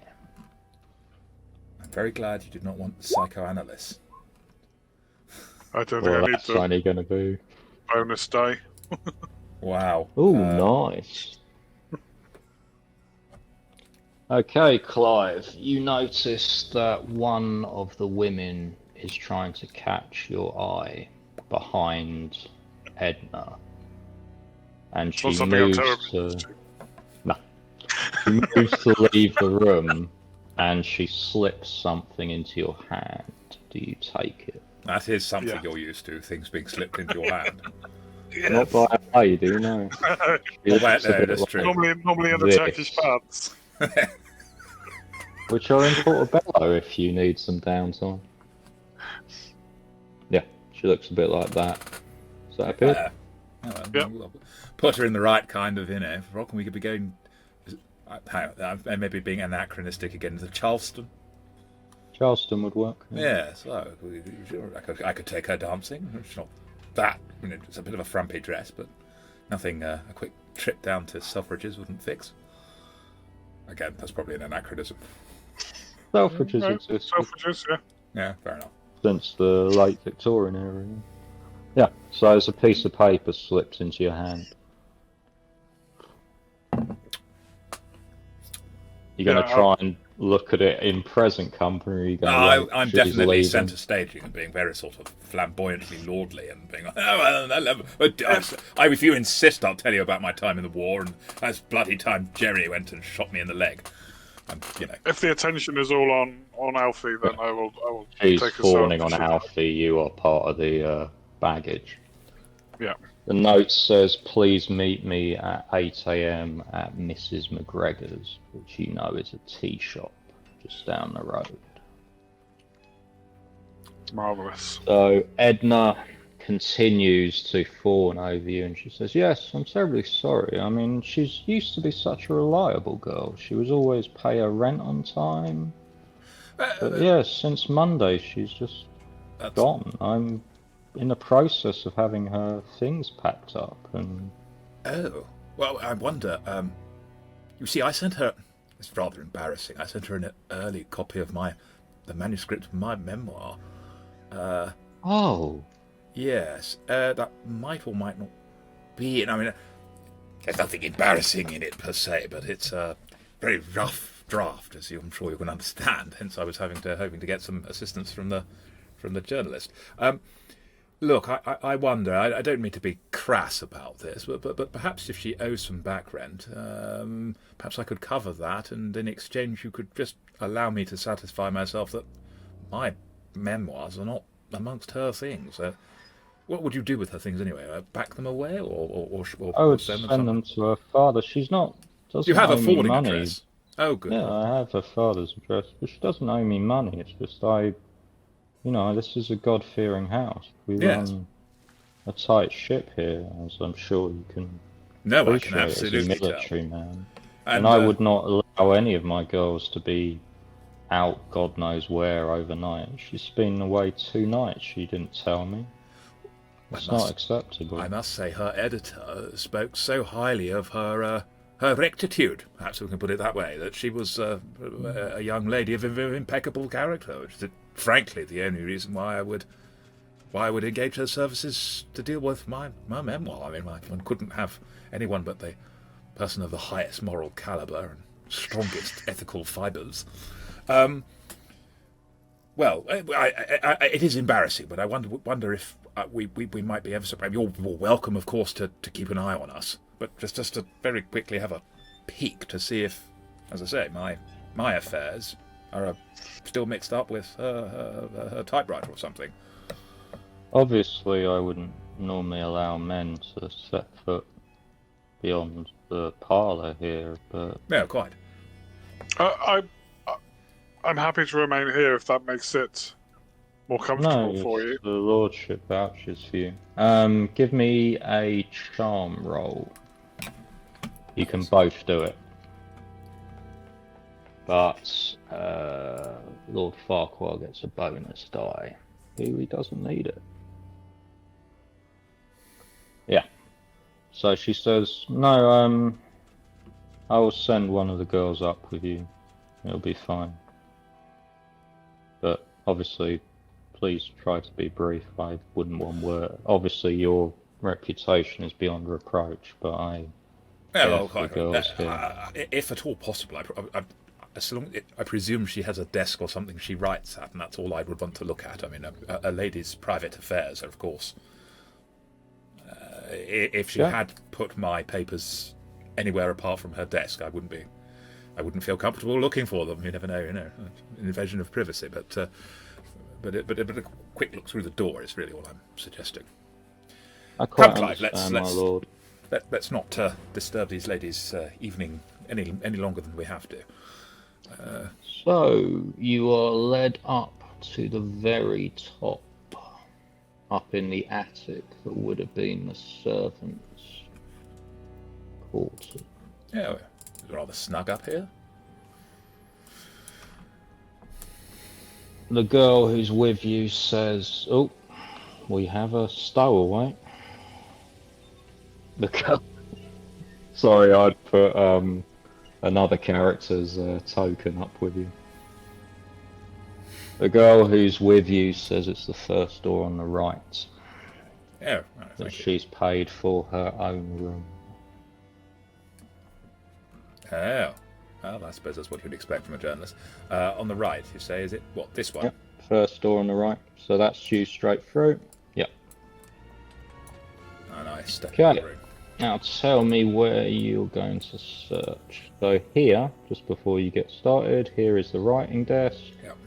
There is a fire here, which has is lit for some reason. Should not be lit, so we'll pretend that's not lit.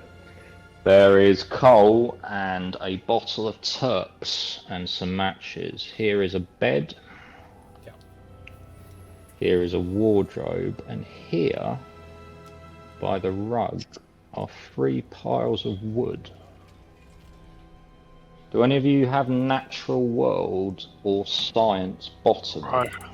I have natural world. I don't give me have a test? botany. I have natural. Either I way. have natural world. Would you say botany? Science botany would be a subset of it. Yeah. So science, parenthesis, botany, or natural world.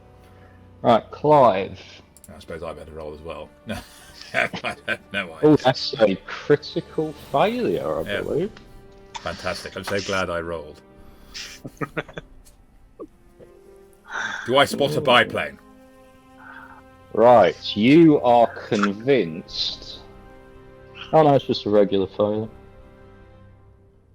Yeah, it is. Never Yeah. mind. Oh, That's disappointing. I'd almost rather have a So- critical. It's exciting. Just Never save mind. it for combat. Yeah, But, well, I hope not. Clive notices that the wood is yew. It has a particular smell, and it is also green. It has not been seasoned. And you know that yew wood is not ordinarily used in firewood. It's too resinous. Yeah. I mean, even Damien the player knows that. It's also not been cut evenly. I'm not as spitty as It's not love. been so- split. It's basically trunks. Some of them still have bark on them. And we pause there. As I move over to them. Yeah. And give me a second. We will change map in a minute.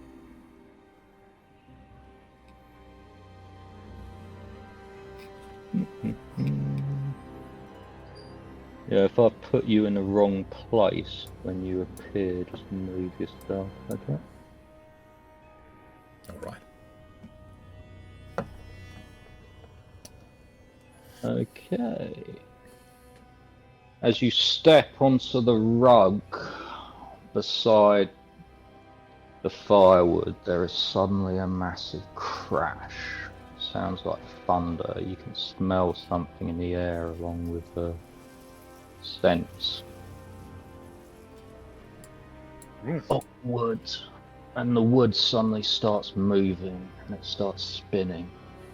And you can hear something creaking. And as you look behind you, you can feel the door and its frame suddenly shoots across, almost like the door is expanded into the frame, like it's become one thing. Same with the windows. And suddenly in front of you, the wood, amongst the crackling, starts to gather together. And it begins to form a figure that is almost humanoid. And it looks a little something It's a great token. like this.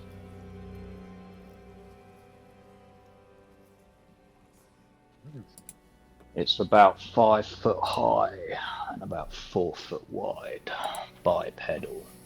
But instead of fingers, they're almost like roots. And that scent is stronger and stronger and stronger. And give me both a sanity check. Alright, we just click sanity, don't we? Where is it? Yeah. Oh, well, I did roll the best number ever. Okay, you are both somehow convinced that this is completely natural and there must be some kind of rational explanation for this. You take no penalty at all. No Cthulhu mythos knowledge gain. You're just like, yeah, that Yep. seems legit. Seems legit, yeah. What an interesting puppet she's got there. Must be mirrors. Yeah. And the very cunning magical use of that sort of like stage magician electrical. Yes, it's all. I saw a thing called Pepper's Ghost at the theatre just a couple of months ago, and this trumps that completely. Hmm. Well, I suppose it probably wouldn't do to smoke up the ladies' room. I rather fancied having a bit of a puff and having a look at this wood. It's very nice, interesting smell. My goodness, how All is it? the wood is now formed into this creature. I wonder how All the that's wood, yeah. achieved. Oh, so we Right. learn a new thing about our journalist friend. Did you want to examine it while I have a look through these papers? And Quickly. you are in a combat order. I think it might be trying to Excess. punch me, actually. It is trying to punch you. Yeah. Oh, how very unusual. What you might call audience participation, I suppose. You're Yeah. like, nothing to see here.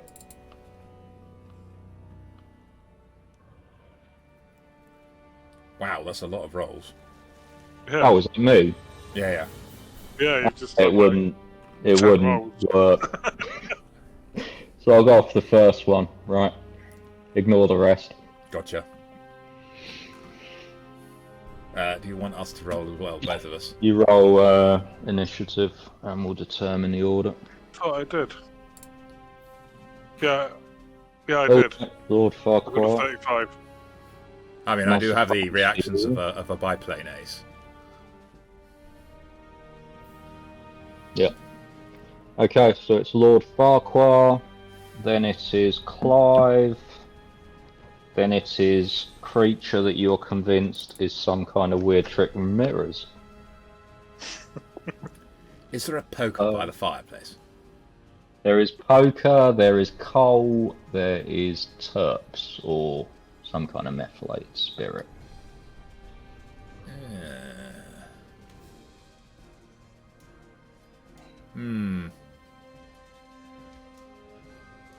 Well, I do have matches, obviously. Well, I have a pipe that's still warm in my pocket. There's probably an ember in it. Mm-hmm. So I go and grab the terps. And move yourself over. From there, would that be about right? That'll be fine. I snatch up the terps. I look at it and say, "A terrible shame to have to burn it, whatever it is. Whoever's controlling this puppet, you better stop before I set it alight. Bring out the pipe. I'm serious. It's a very nice bit of handiwork, but if it's going to be playing silly buggers, I'm not putting up with it. But I'm not going to actually set fire to it yet. Okay. Because I don't believe this is some kind of unnatural thing. So. Clive. You can see the book, obviously, in the centre of the mat, and it looks like the journals that you use. Perhaps the instructions how to make such a thing is in this book, and I'll pick up the book. Okay, you pick up the book. It is Simone's dream journal. You gonna try and read it and just ignore the creatures standing it? I mean, it's just a puppet, isn't it? Yeah. I was expecting like instructions on how to make this thing, essentially, and if I don't see that, you just see her latest dream about when she becomes an editor, and well, we should take this with us, and I'll close it and put it on the bed. I take it the girl who showed us up didn't stand at the door. She's not staying around though. She went down to the corridor. Yeah. Before the wood started. Before the wood started. Of course. Yeah, it's very well. I certainly wouldn't leave my dream journal lying around if I went off somewhere. Well, no, but that's because your dream journal is probably somewhat more interesting, shall we say? I mean, my dream journal is a little bit shocking too. I mean, after all, I don't mean anything like that. My dreams are all cucumbers. I don't know what you're talking about. Well, I was thinking more that you and I have both seen horrible, terrible things. The worst of humanity exposed. Oh yes, that laid bare during war, and the mud and the blood, and in my case, the death in the air, and friends shot down. So I mean, of course, her dreams are more mundane, of course. I mean, not to put her down in any way, but yes, so we are just completely ignoring that thing. He is treating Lord Farquad as the biggest threat because technically Lord Farquad threatened it. Yes, of course. And I he threatened reaches the puppeteer. both sort of tendril things towards you. So that will count as a maneuver. How do you want to respond? I'm not These going things to be are grabbing at your shoulders.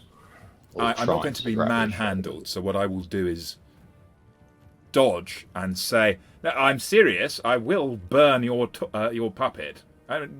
Young lady, if you're in here, you better come out now and stop this nonsense." But I will try and dodge. Right. So he gets 2 attacks, so you'll have to try and dodge twice. Yeah.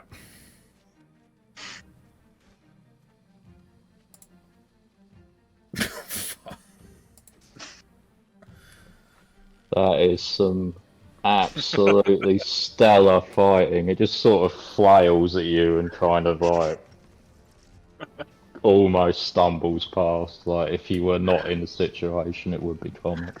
It is comic apparently if you're in the situation, but it's sort of it reinforces my belief that it's some kind of complicated. It's like the Turk, the old chess-playing machine. Probably find there's some fellow underneath it somewhere pulling strings. And we are back to the top of the second round. Lord Farquad. Well, I hesitate to damage a work of art like this, but you're getting turpentine all over you. I spray turpentine all up and down it, trying not to spill any on the carpet. Okay, if you want to be careful with it, I do. Do it as a brawl, I think, because you're basically trying to, almost like an attack, you're trying to get a very specific pattern down it, if that works for you. Yes, although I'd much rather you preferred handgun, but never mind. You can try, if you were going to splash it in a one kind of sort of hit, that would be a handgun, but if you're trying to douse it, I'd say that's more I'm of a trying to brawl. get it so it's well covered, but at the same time, with not just carelessly. Brawl. It's going to try and counter with a maneuver, so as you try and splash it, it's again going to try and grab you. All right. Oh dear. Yeah, I doubt this is going to go any better.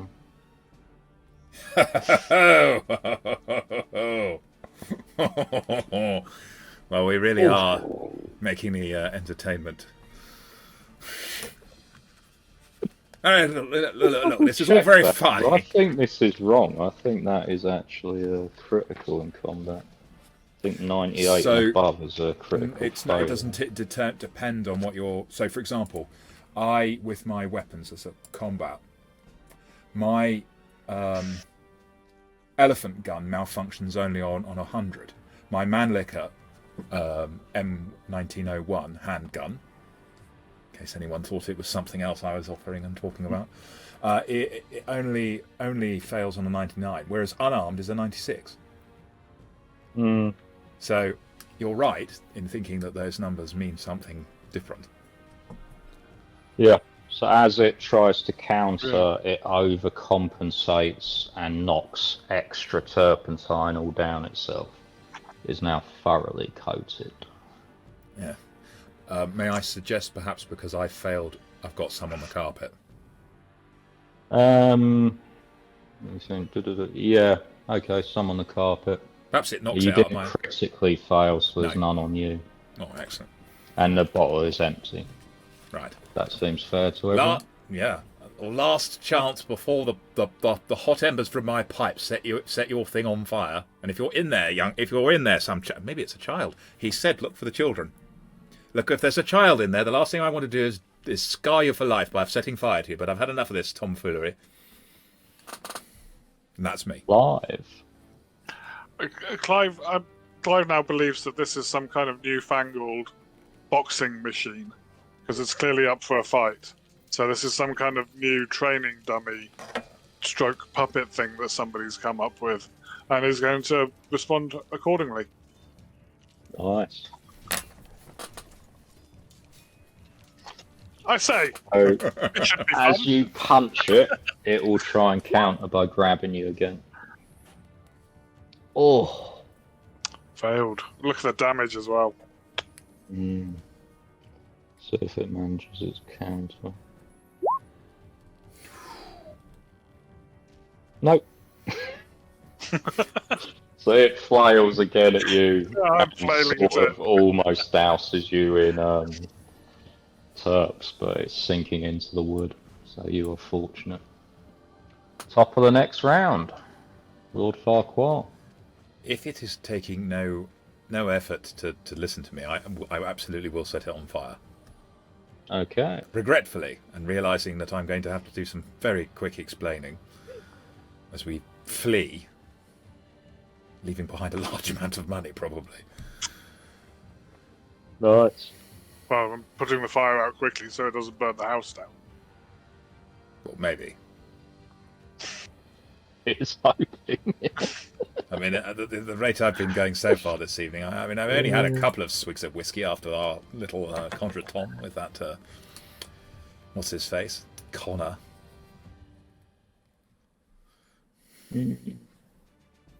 I did not bother looking up fire damage, which I'm guessing in retrospect was probably a mistake. You know what they say, We're players will creating a always... creature made If you inside had looked it up, wood. you'd now be looking up how much damage does a duvet do or something. Right, Because players. or falling damage as I tried to wrestle it out the window. Yeah, I think 119 sounds good. 619 damage. Uh-oh, we're all toasted. I mean, it is wet wood, I suppose. Yeah, you picked up on my not so subtle hint because it's the only real way it's vulnerable. Okay, give me a D10. I can't be bothered finding this, so we are going to make it up. 2. Okay. If it was human, it would have started screaming, and it starts clawing at the bit of it that's on fire. Clive.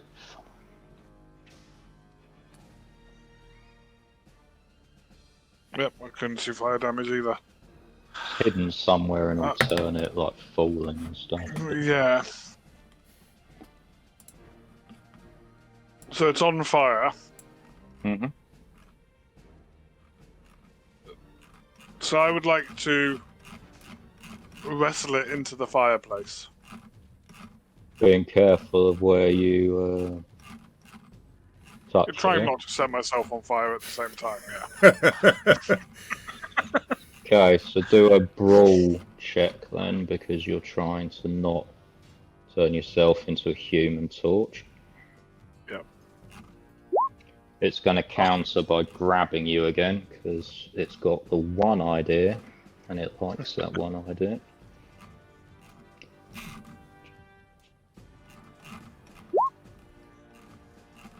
Ooh. Right, it grabs you,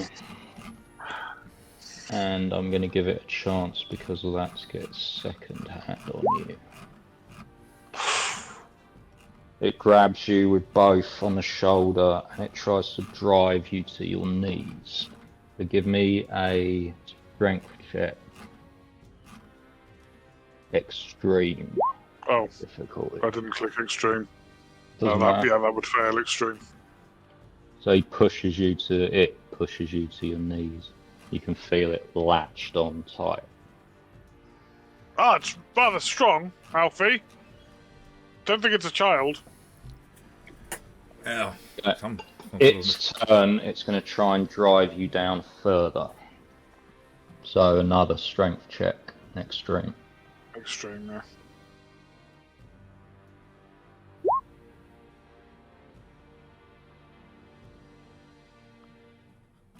How'd you do? No. Right. It bends you over backwards, so you are falling on your back, and it is over you. Its hands either side of your chest. Top of the next round. Oh, it's burning. Mm-hmm. Oh dear. Going to be rather You difficult. can strike it in the back without hitting Clive. Yes, I was just thinking what my chances of doing much to it are, since I'm not. I don't actually have anything except that. So the Manlicker itself is rather robust. I suppose it doesn't make any difference if I use that as a sort of improvised weapon. You'll do a D6 because it's hard metal. Yes, Edged. I'm going to try and pistol whip the blasted thing. Although I'm beginning at this point to think I may need to discharge a shot into it. But brawl attack, is it? I think. Yep, you have it outnumbered now because it's pinned against Damien as well, so you get a bonus die. It's also, is it still on fire or has that gone out? I'm being rather careful to try and sort of, not catch on fire myself. A brawl with... Oh, goodness. Bonus die. Oh, 45. that's a failure. No, But at least it's not countering, it's just utterly focused on Clive. Get off him, for goodness sake. Clive's go. So I've never studied it myself, but I've seen some of these martial arts coming out of the East, and I've seen this judo stuff where there's a lot of throwing and things involved. So I'm going to put my foot up into roughly its kind of inner thigh area and try and flip it over into the fire. Okay, so you're basically doing a brawl. It's going to do a maneuver check to stay latched on. Yep. Oh, come on. Right, so as it does it starts to compress your chest. First rule of Cthulhu Fight Club. Constant constitution, not a constant, a constitution test. The first one of these you fail, you'll start taking asphyxiation damage, which, if my memory serves me, you start taking D10. Page 124 is other forms of damage. Yes, depending on what kind of fire. Is there a regular con check? Yeah. Sorry. And in terms of how you... Or there's burn rules as per the flamethrower on page 406. And so this is the joy of having the internet at one's fingertips. I tried that same I literally just got there before my turn as well. That's the page I just turned. There is a thing to do with a luck test to see if you catch fire or if you can extinguish it. But we've sort of sailed past that. It doesn't have luck. I see. So it's a inanimate construct. So it looks like... Well, animate construct. It's like there's damage every round. Yeah, D10 will be on its go. It takes fire as severe because of its nature. So I'm going to give it 1d10 each round. In that case, we have missed a round of burning, may I suggest. Last round we didn't. Give me a d10 then. Is that? Didn't you burn it on your attack? Didn't you do damage? Oh no, you're probably right. Yes, I'm thinking more has happened than it has. No, because I didn't burn it when I tried to smack it, but then it hasn't had its go this round. It hasn't had its go. I see. Sorry. Forgive me. I'm getting used to them. Yeah. So I passed, but asphyxiation kind of comes probably under, I would say, moderate, which is a D6 damage. D6 sounds fair. Because that says breathing water or exposure to vacuum. Yep. That works for me. So it's basically trying to stop your chest expanding. And once you fail that con roll, it's going to basically push your chest down. And you're going to be asphyxiated by a crushing force. You passed, yeah? Extreme success, yes. Okay, we'll say for your extreme success that you managed to get an extra lung full of air. And you'll get a bonus die to your check next round. So, nice, thank you. So, of course, a matter for you, but if you wanted to use... I have to drop it. Let's go. So if you went and used the burn damage as per on page 406 as per how flamethrowers work, that would mean a burn. Target must roll luck to avoid catching on fire. Take minimum damage on following round. Double this each round until extinguished, providing target is flammable. Okay, well, I'm going to say because of its nature and because of its susceptibility to fire, it had no chance of escaping being burnt. That's its weakness, which you identified. It's tough to actually beat, as you would have found out if you'd actually made contact with a man licker. I will say you only did 2 damage anyway. Yeah. We'll do that as your first, and then we'll double it each turn, if that makes sense for everyone. Perfect. Yep. So its turn, it takes 4 points of fire damage, but it does not let go of you. And it tries to crush you again. Tries to put extra force in it. But it has no effect. Right. Back to the top of the next round. Well, I've had quite enough of this. I reversed the man liquor.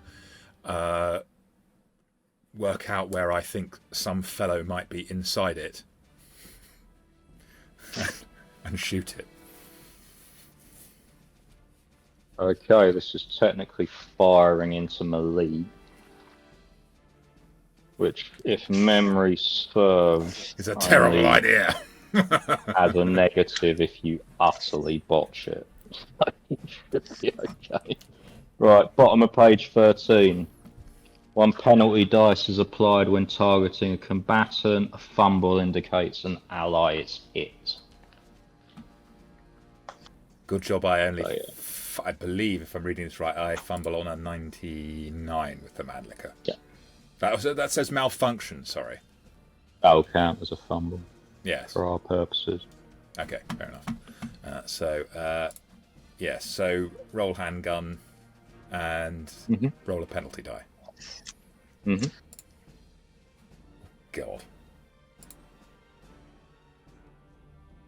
So, 88. Hold still. No. Damn you.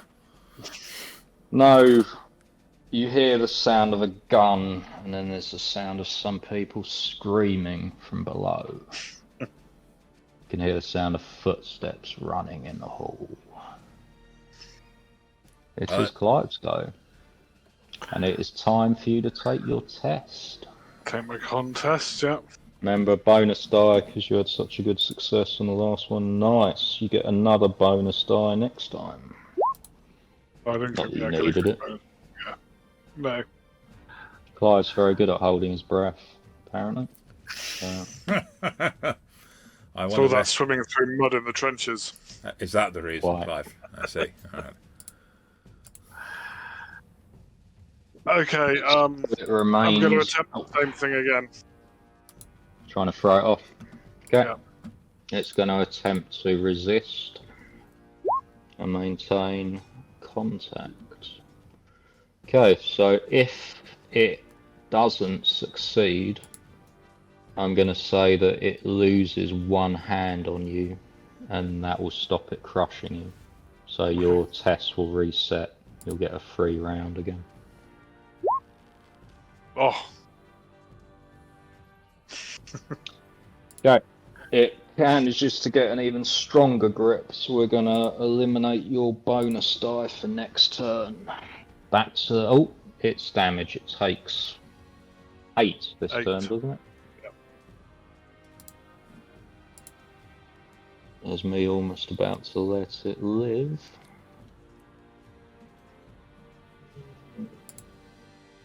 As the fire engulfs it, it seems to almost come apart, and all the bits that are tying it together undo, and it falls around you, still smouldering. The wood seems wetter again.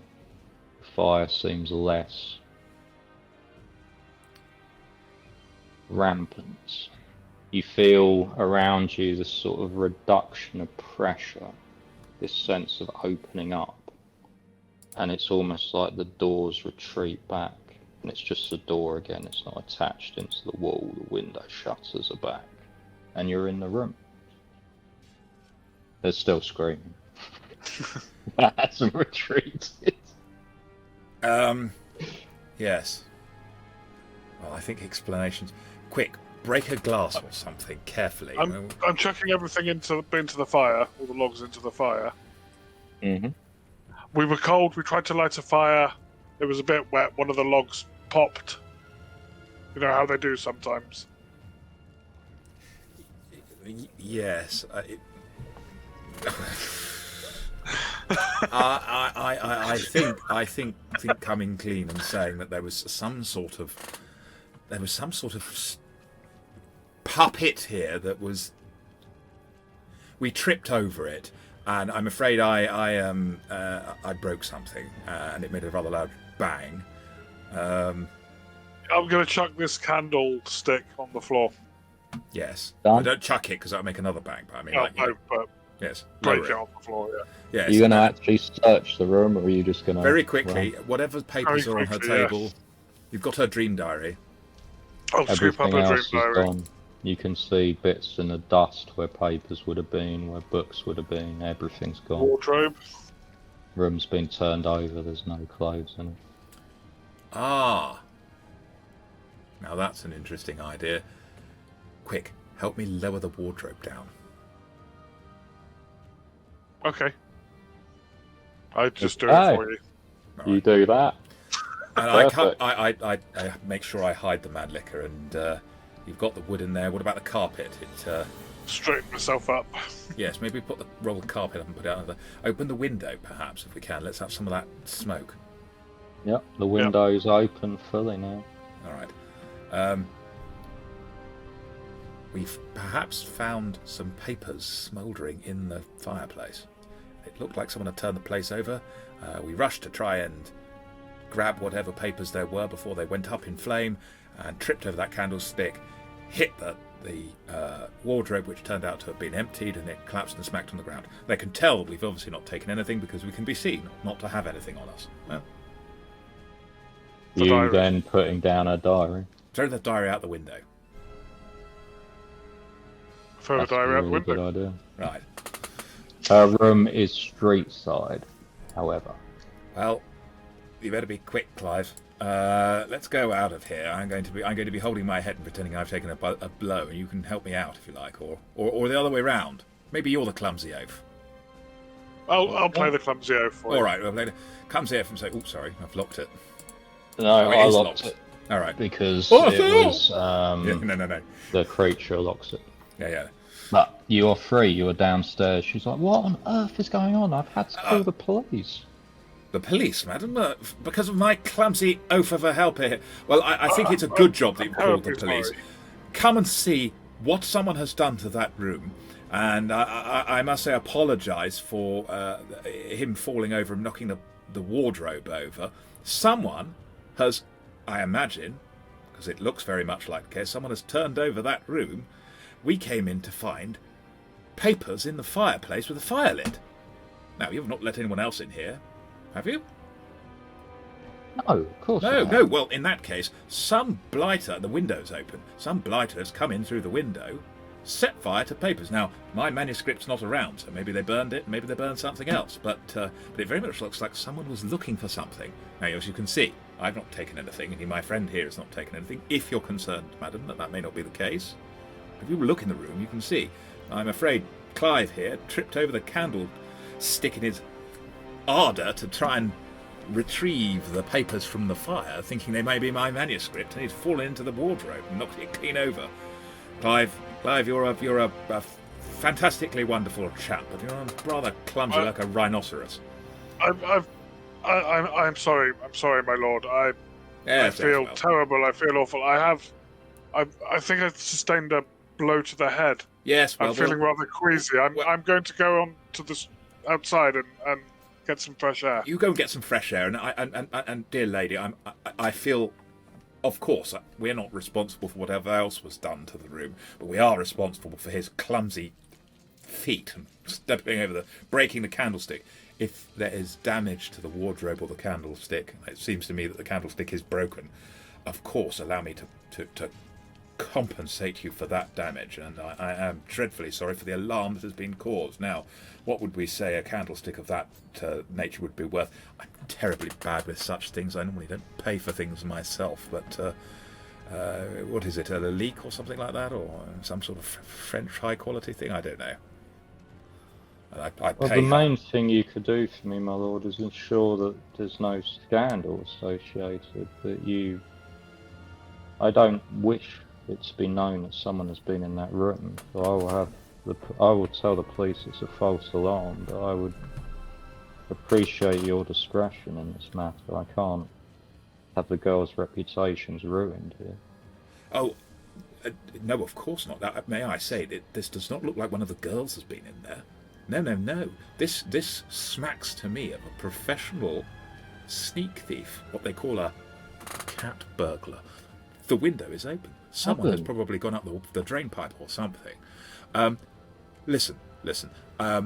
Maybe wise not to involve the police, because professionals of this sort, clearly, this lady, your real rooming lady, she's a young woman who's doing a fantastic job as a journalist, and she's probably uncovered something untoward with someone in a position of some, I don't know, power within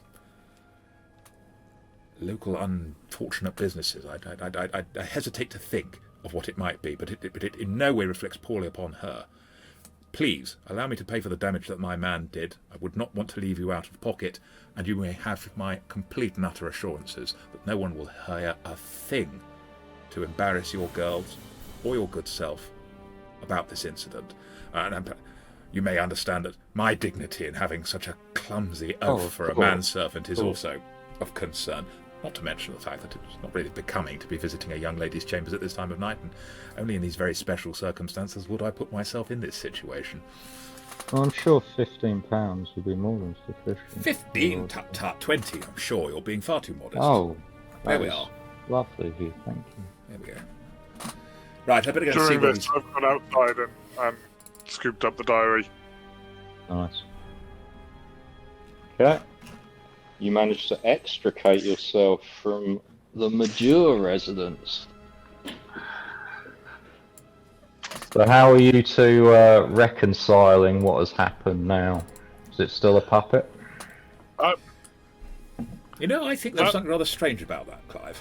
There was no strings. There was no person inside. It's as if the wood came to life. I don't know how it was done, but that's what it appeared to me. I mean, you has often been associated with witches and mystical happenings. I mean, that's why there's a yew in every graveyard. They've long been revered as holy and magical trees. And of course, it's the reason why you might choose one to make a longbow out of to shoot the old Frenchies. Yes, indeed. Not only do they make a fine bow, but it's a sort of symbolic, mystical enhancement. That's all. Yes. I mean, there's never been any, as far as I know, any truth to it. Yews live a long time. That's their association with the rebirth cycle. My understanding is because I don't know if you know, but a yew rejuvenates itself. Yeah. The inside of a yew tree is dead, the outside is alive. Yes. It's a symbol of resurrection. Yes, Clive, you're rather losing me, I'm afraid. Isn't this more a sort of situation? And just bear this in mind. A few times when I've been flying, and after the war, I've gone on a few trips. I flew a Sopwith camel over the Sahara. Quite incredible views. Very lucky not to ditch in the sands, but we flew over some tribespeople, and of course they had seen planes before. But it got me to thinking. If they had not, if we went to some far-flung corner of the world and flew over a place where people had never heard of such things, such as an aeroplane, would it not look like one were borne aloft upon a bird or some kind of divine or draconic object? It would look like magic, wouldn't it? I suppose to the uninitiated, yes, any technological apparatus might appear as magic. If it were sufficiently advanced, yes. So, perhaps we're looking at a device that neither you nor I quite has the ken of, but indeed it is perfectly mundane if one just understood the process. What a pity we had to destroy it. We might have learned an awful lot. Of course... If we see another, we should capture it. Yes. Although that seemed to be rather difficult. It rather caught you. It was rather strong. It was one of the fiercest opponents I've ever fought. There didn't seem to be a noise of any kind of motor. Perhaps there could have been some kind of steam contraption within it. Again, I didn't see any sign of any steam. All I smelt was yew tree and terps. There was a sort of static almost in the air, wasn't there? That feeling getting around thunderstorms where your hair turns. Yes, a high pressure. Of course, I suppose there are some in our order who would think that this was precisely the sort of thing we were looking for. But you and I know that those things are metaphors, don't we? Absolutely. Yes. Yes. Still, Still. Yes. Want a drink, dear boy? Yes. You did take a rather nod. Several, I think. Yes. I think perhaps we ought to reply to a club I know not far from here where we can have a cigar and a whiskey and forget about this dreadful business for the night. Maybe something good to eat. And I don't think I'll be going out this evening, but apart from that. We one of the young ladies, the young lady who left when we came in, I don't know if you noticed her, she left the room as you were talking to the madam of the house. She slipped me this note. Oh, did she? And I'll show you the note. Oh, fascinating. Mrs. Miggins tomorrow at 8, I think. Wasn't Mrs. Miggins, was it? It can be Mrs. Miggins. We'll make that canon. It's Mrs. Miggins Tea House. Mrs. Miggins Pie Shop. Pie shop, tea house. Yeah. Tea house. Yeah. Isn't a coffee shop in Blackadder the Third? Anyway, in Edinburgh now. Yes, well, I mean, if you wish to speak, you think it was a do you think she had the eye for you, or do you think it was as a? No. You think it was relating to our I think it's journalist. Yes, I think it was to do with Simone. Yes. Yes. Miss Muscovitz, I think. Miss Muscovitz. Apologies. No, well, no, quite. No. You've had a bit of a shake-up. I understand that you may not be. Yes, I think we shouldn't be overly familiar with the young lady until we know her better, and then perhaps we shouldn't be overly familiar with her. Perhaps we should be. Who knows? Yes. Yeah. Let's go and have a drink and something to eat. Yes. And we shall leave it there while our intrepid adventurers attempt to regather themselves from the steam-powered automaton, I believe was the final verdict. Possibly. It could possibly be real magic. And perhaps champagne and caviar will chase away the bad memories. Don't let the rich fodder go to your head, please, Clive. Marvellous. Thank you, Phil. Thank you. Oh, you're brilliant. most welcome. Yeah. Thank you for the role-playing. That was absolutely spot on. I would Thoroughly watch enjoyable the session. adventures of Clive and Alfie. There's a whole series of merchandise coming soon. Yeah. Farquad's monocles. If I had a monocle, I would have, of course, given him a monocle, but I don't. So. Thanks, of course, to Chaosium Inc. and to Luke for getting me this book. And also to Dungeon Alchemist for the maps, some of which I didn't butcher. So. Well, you made good them maps. Nice using a Dungeon Alchemist, so well done. Yeah. At some point, actually, we're going to review some map-making software because Dungeon Alchemist is one of several different types. I think it's one of the ones that we think quite highly of. That's not to knock other options that are out there, but we'll get around to that. I will say this was my first time running anything on VTT and map making, and I found that Dungeon Alchemist had a really gentle learning curve. Yeah. I'll say that for it. Yeah. Good That's introduction. definitely something in its favour, yeah. Phil, thank you again for running this awesome session. welcome. Look forward to some further adventures, some further mysteries being revealed, which we'll probably brush off as some kind of trick of the light or something. It's remarkable what someone's done with that rather large squid. I recall the Natural History Museum. Oh my goodness! Put wings on it and all Put sorts. wings on it. No, it's like when they stitched together one of those monkeys and a fish and tried to call it a mermaid. Oh, we're not going to fall for that. Yes. Yeah. Well, thank you very much for watching. Thank you. Do tune in again. We will be bringing you more of this Call of Cthulhu campaign, as well as our ongoing Earthdawn campaign, some other videos that we're going to get into recording soon. Luke has the honour of doing his usual. Shall I do it in character? Oh, yes, absolutely. Well, thank you very much, ladies and gentlemen, and all others who are watching. And, of course, far be it for me to suggest what you do with your time or your efforts, that it would be very much appreciated if you wouldn't mind clicking on that thing that looks rather like a bell. Subscribo. subscribe, something like that.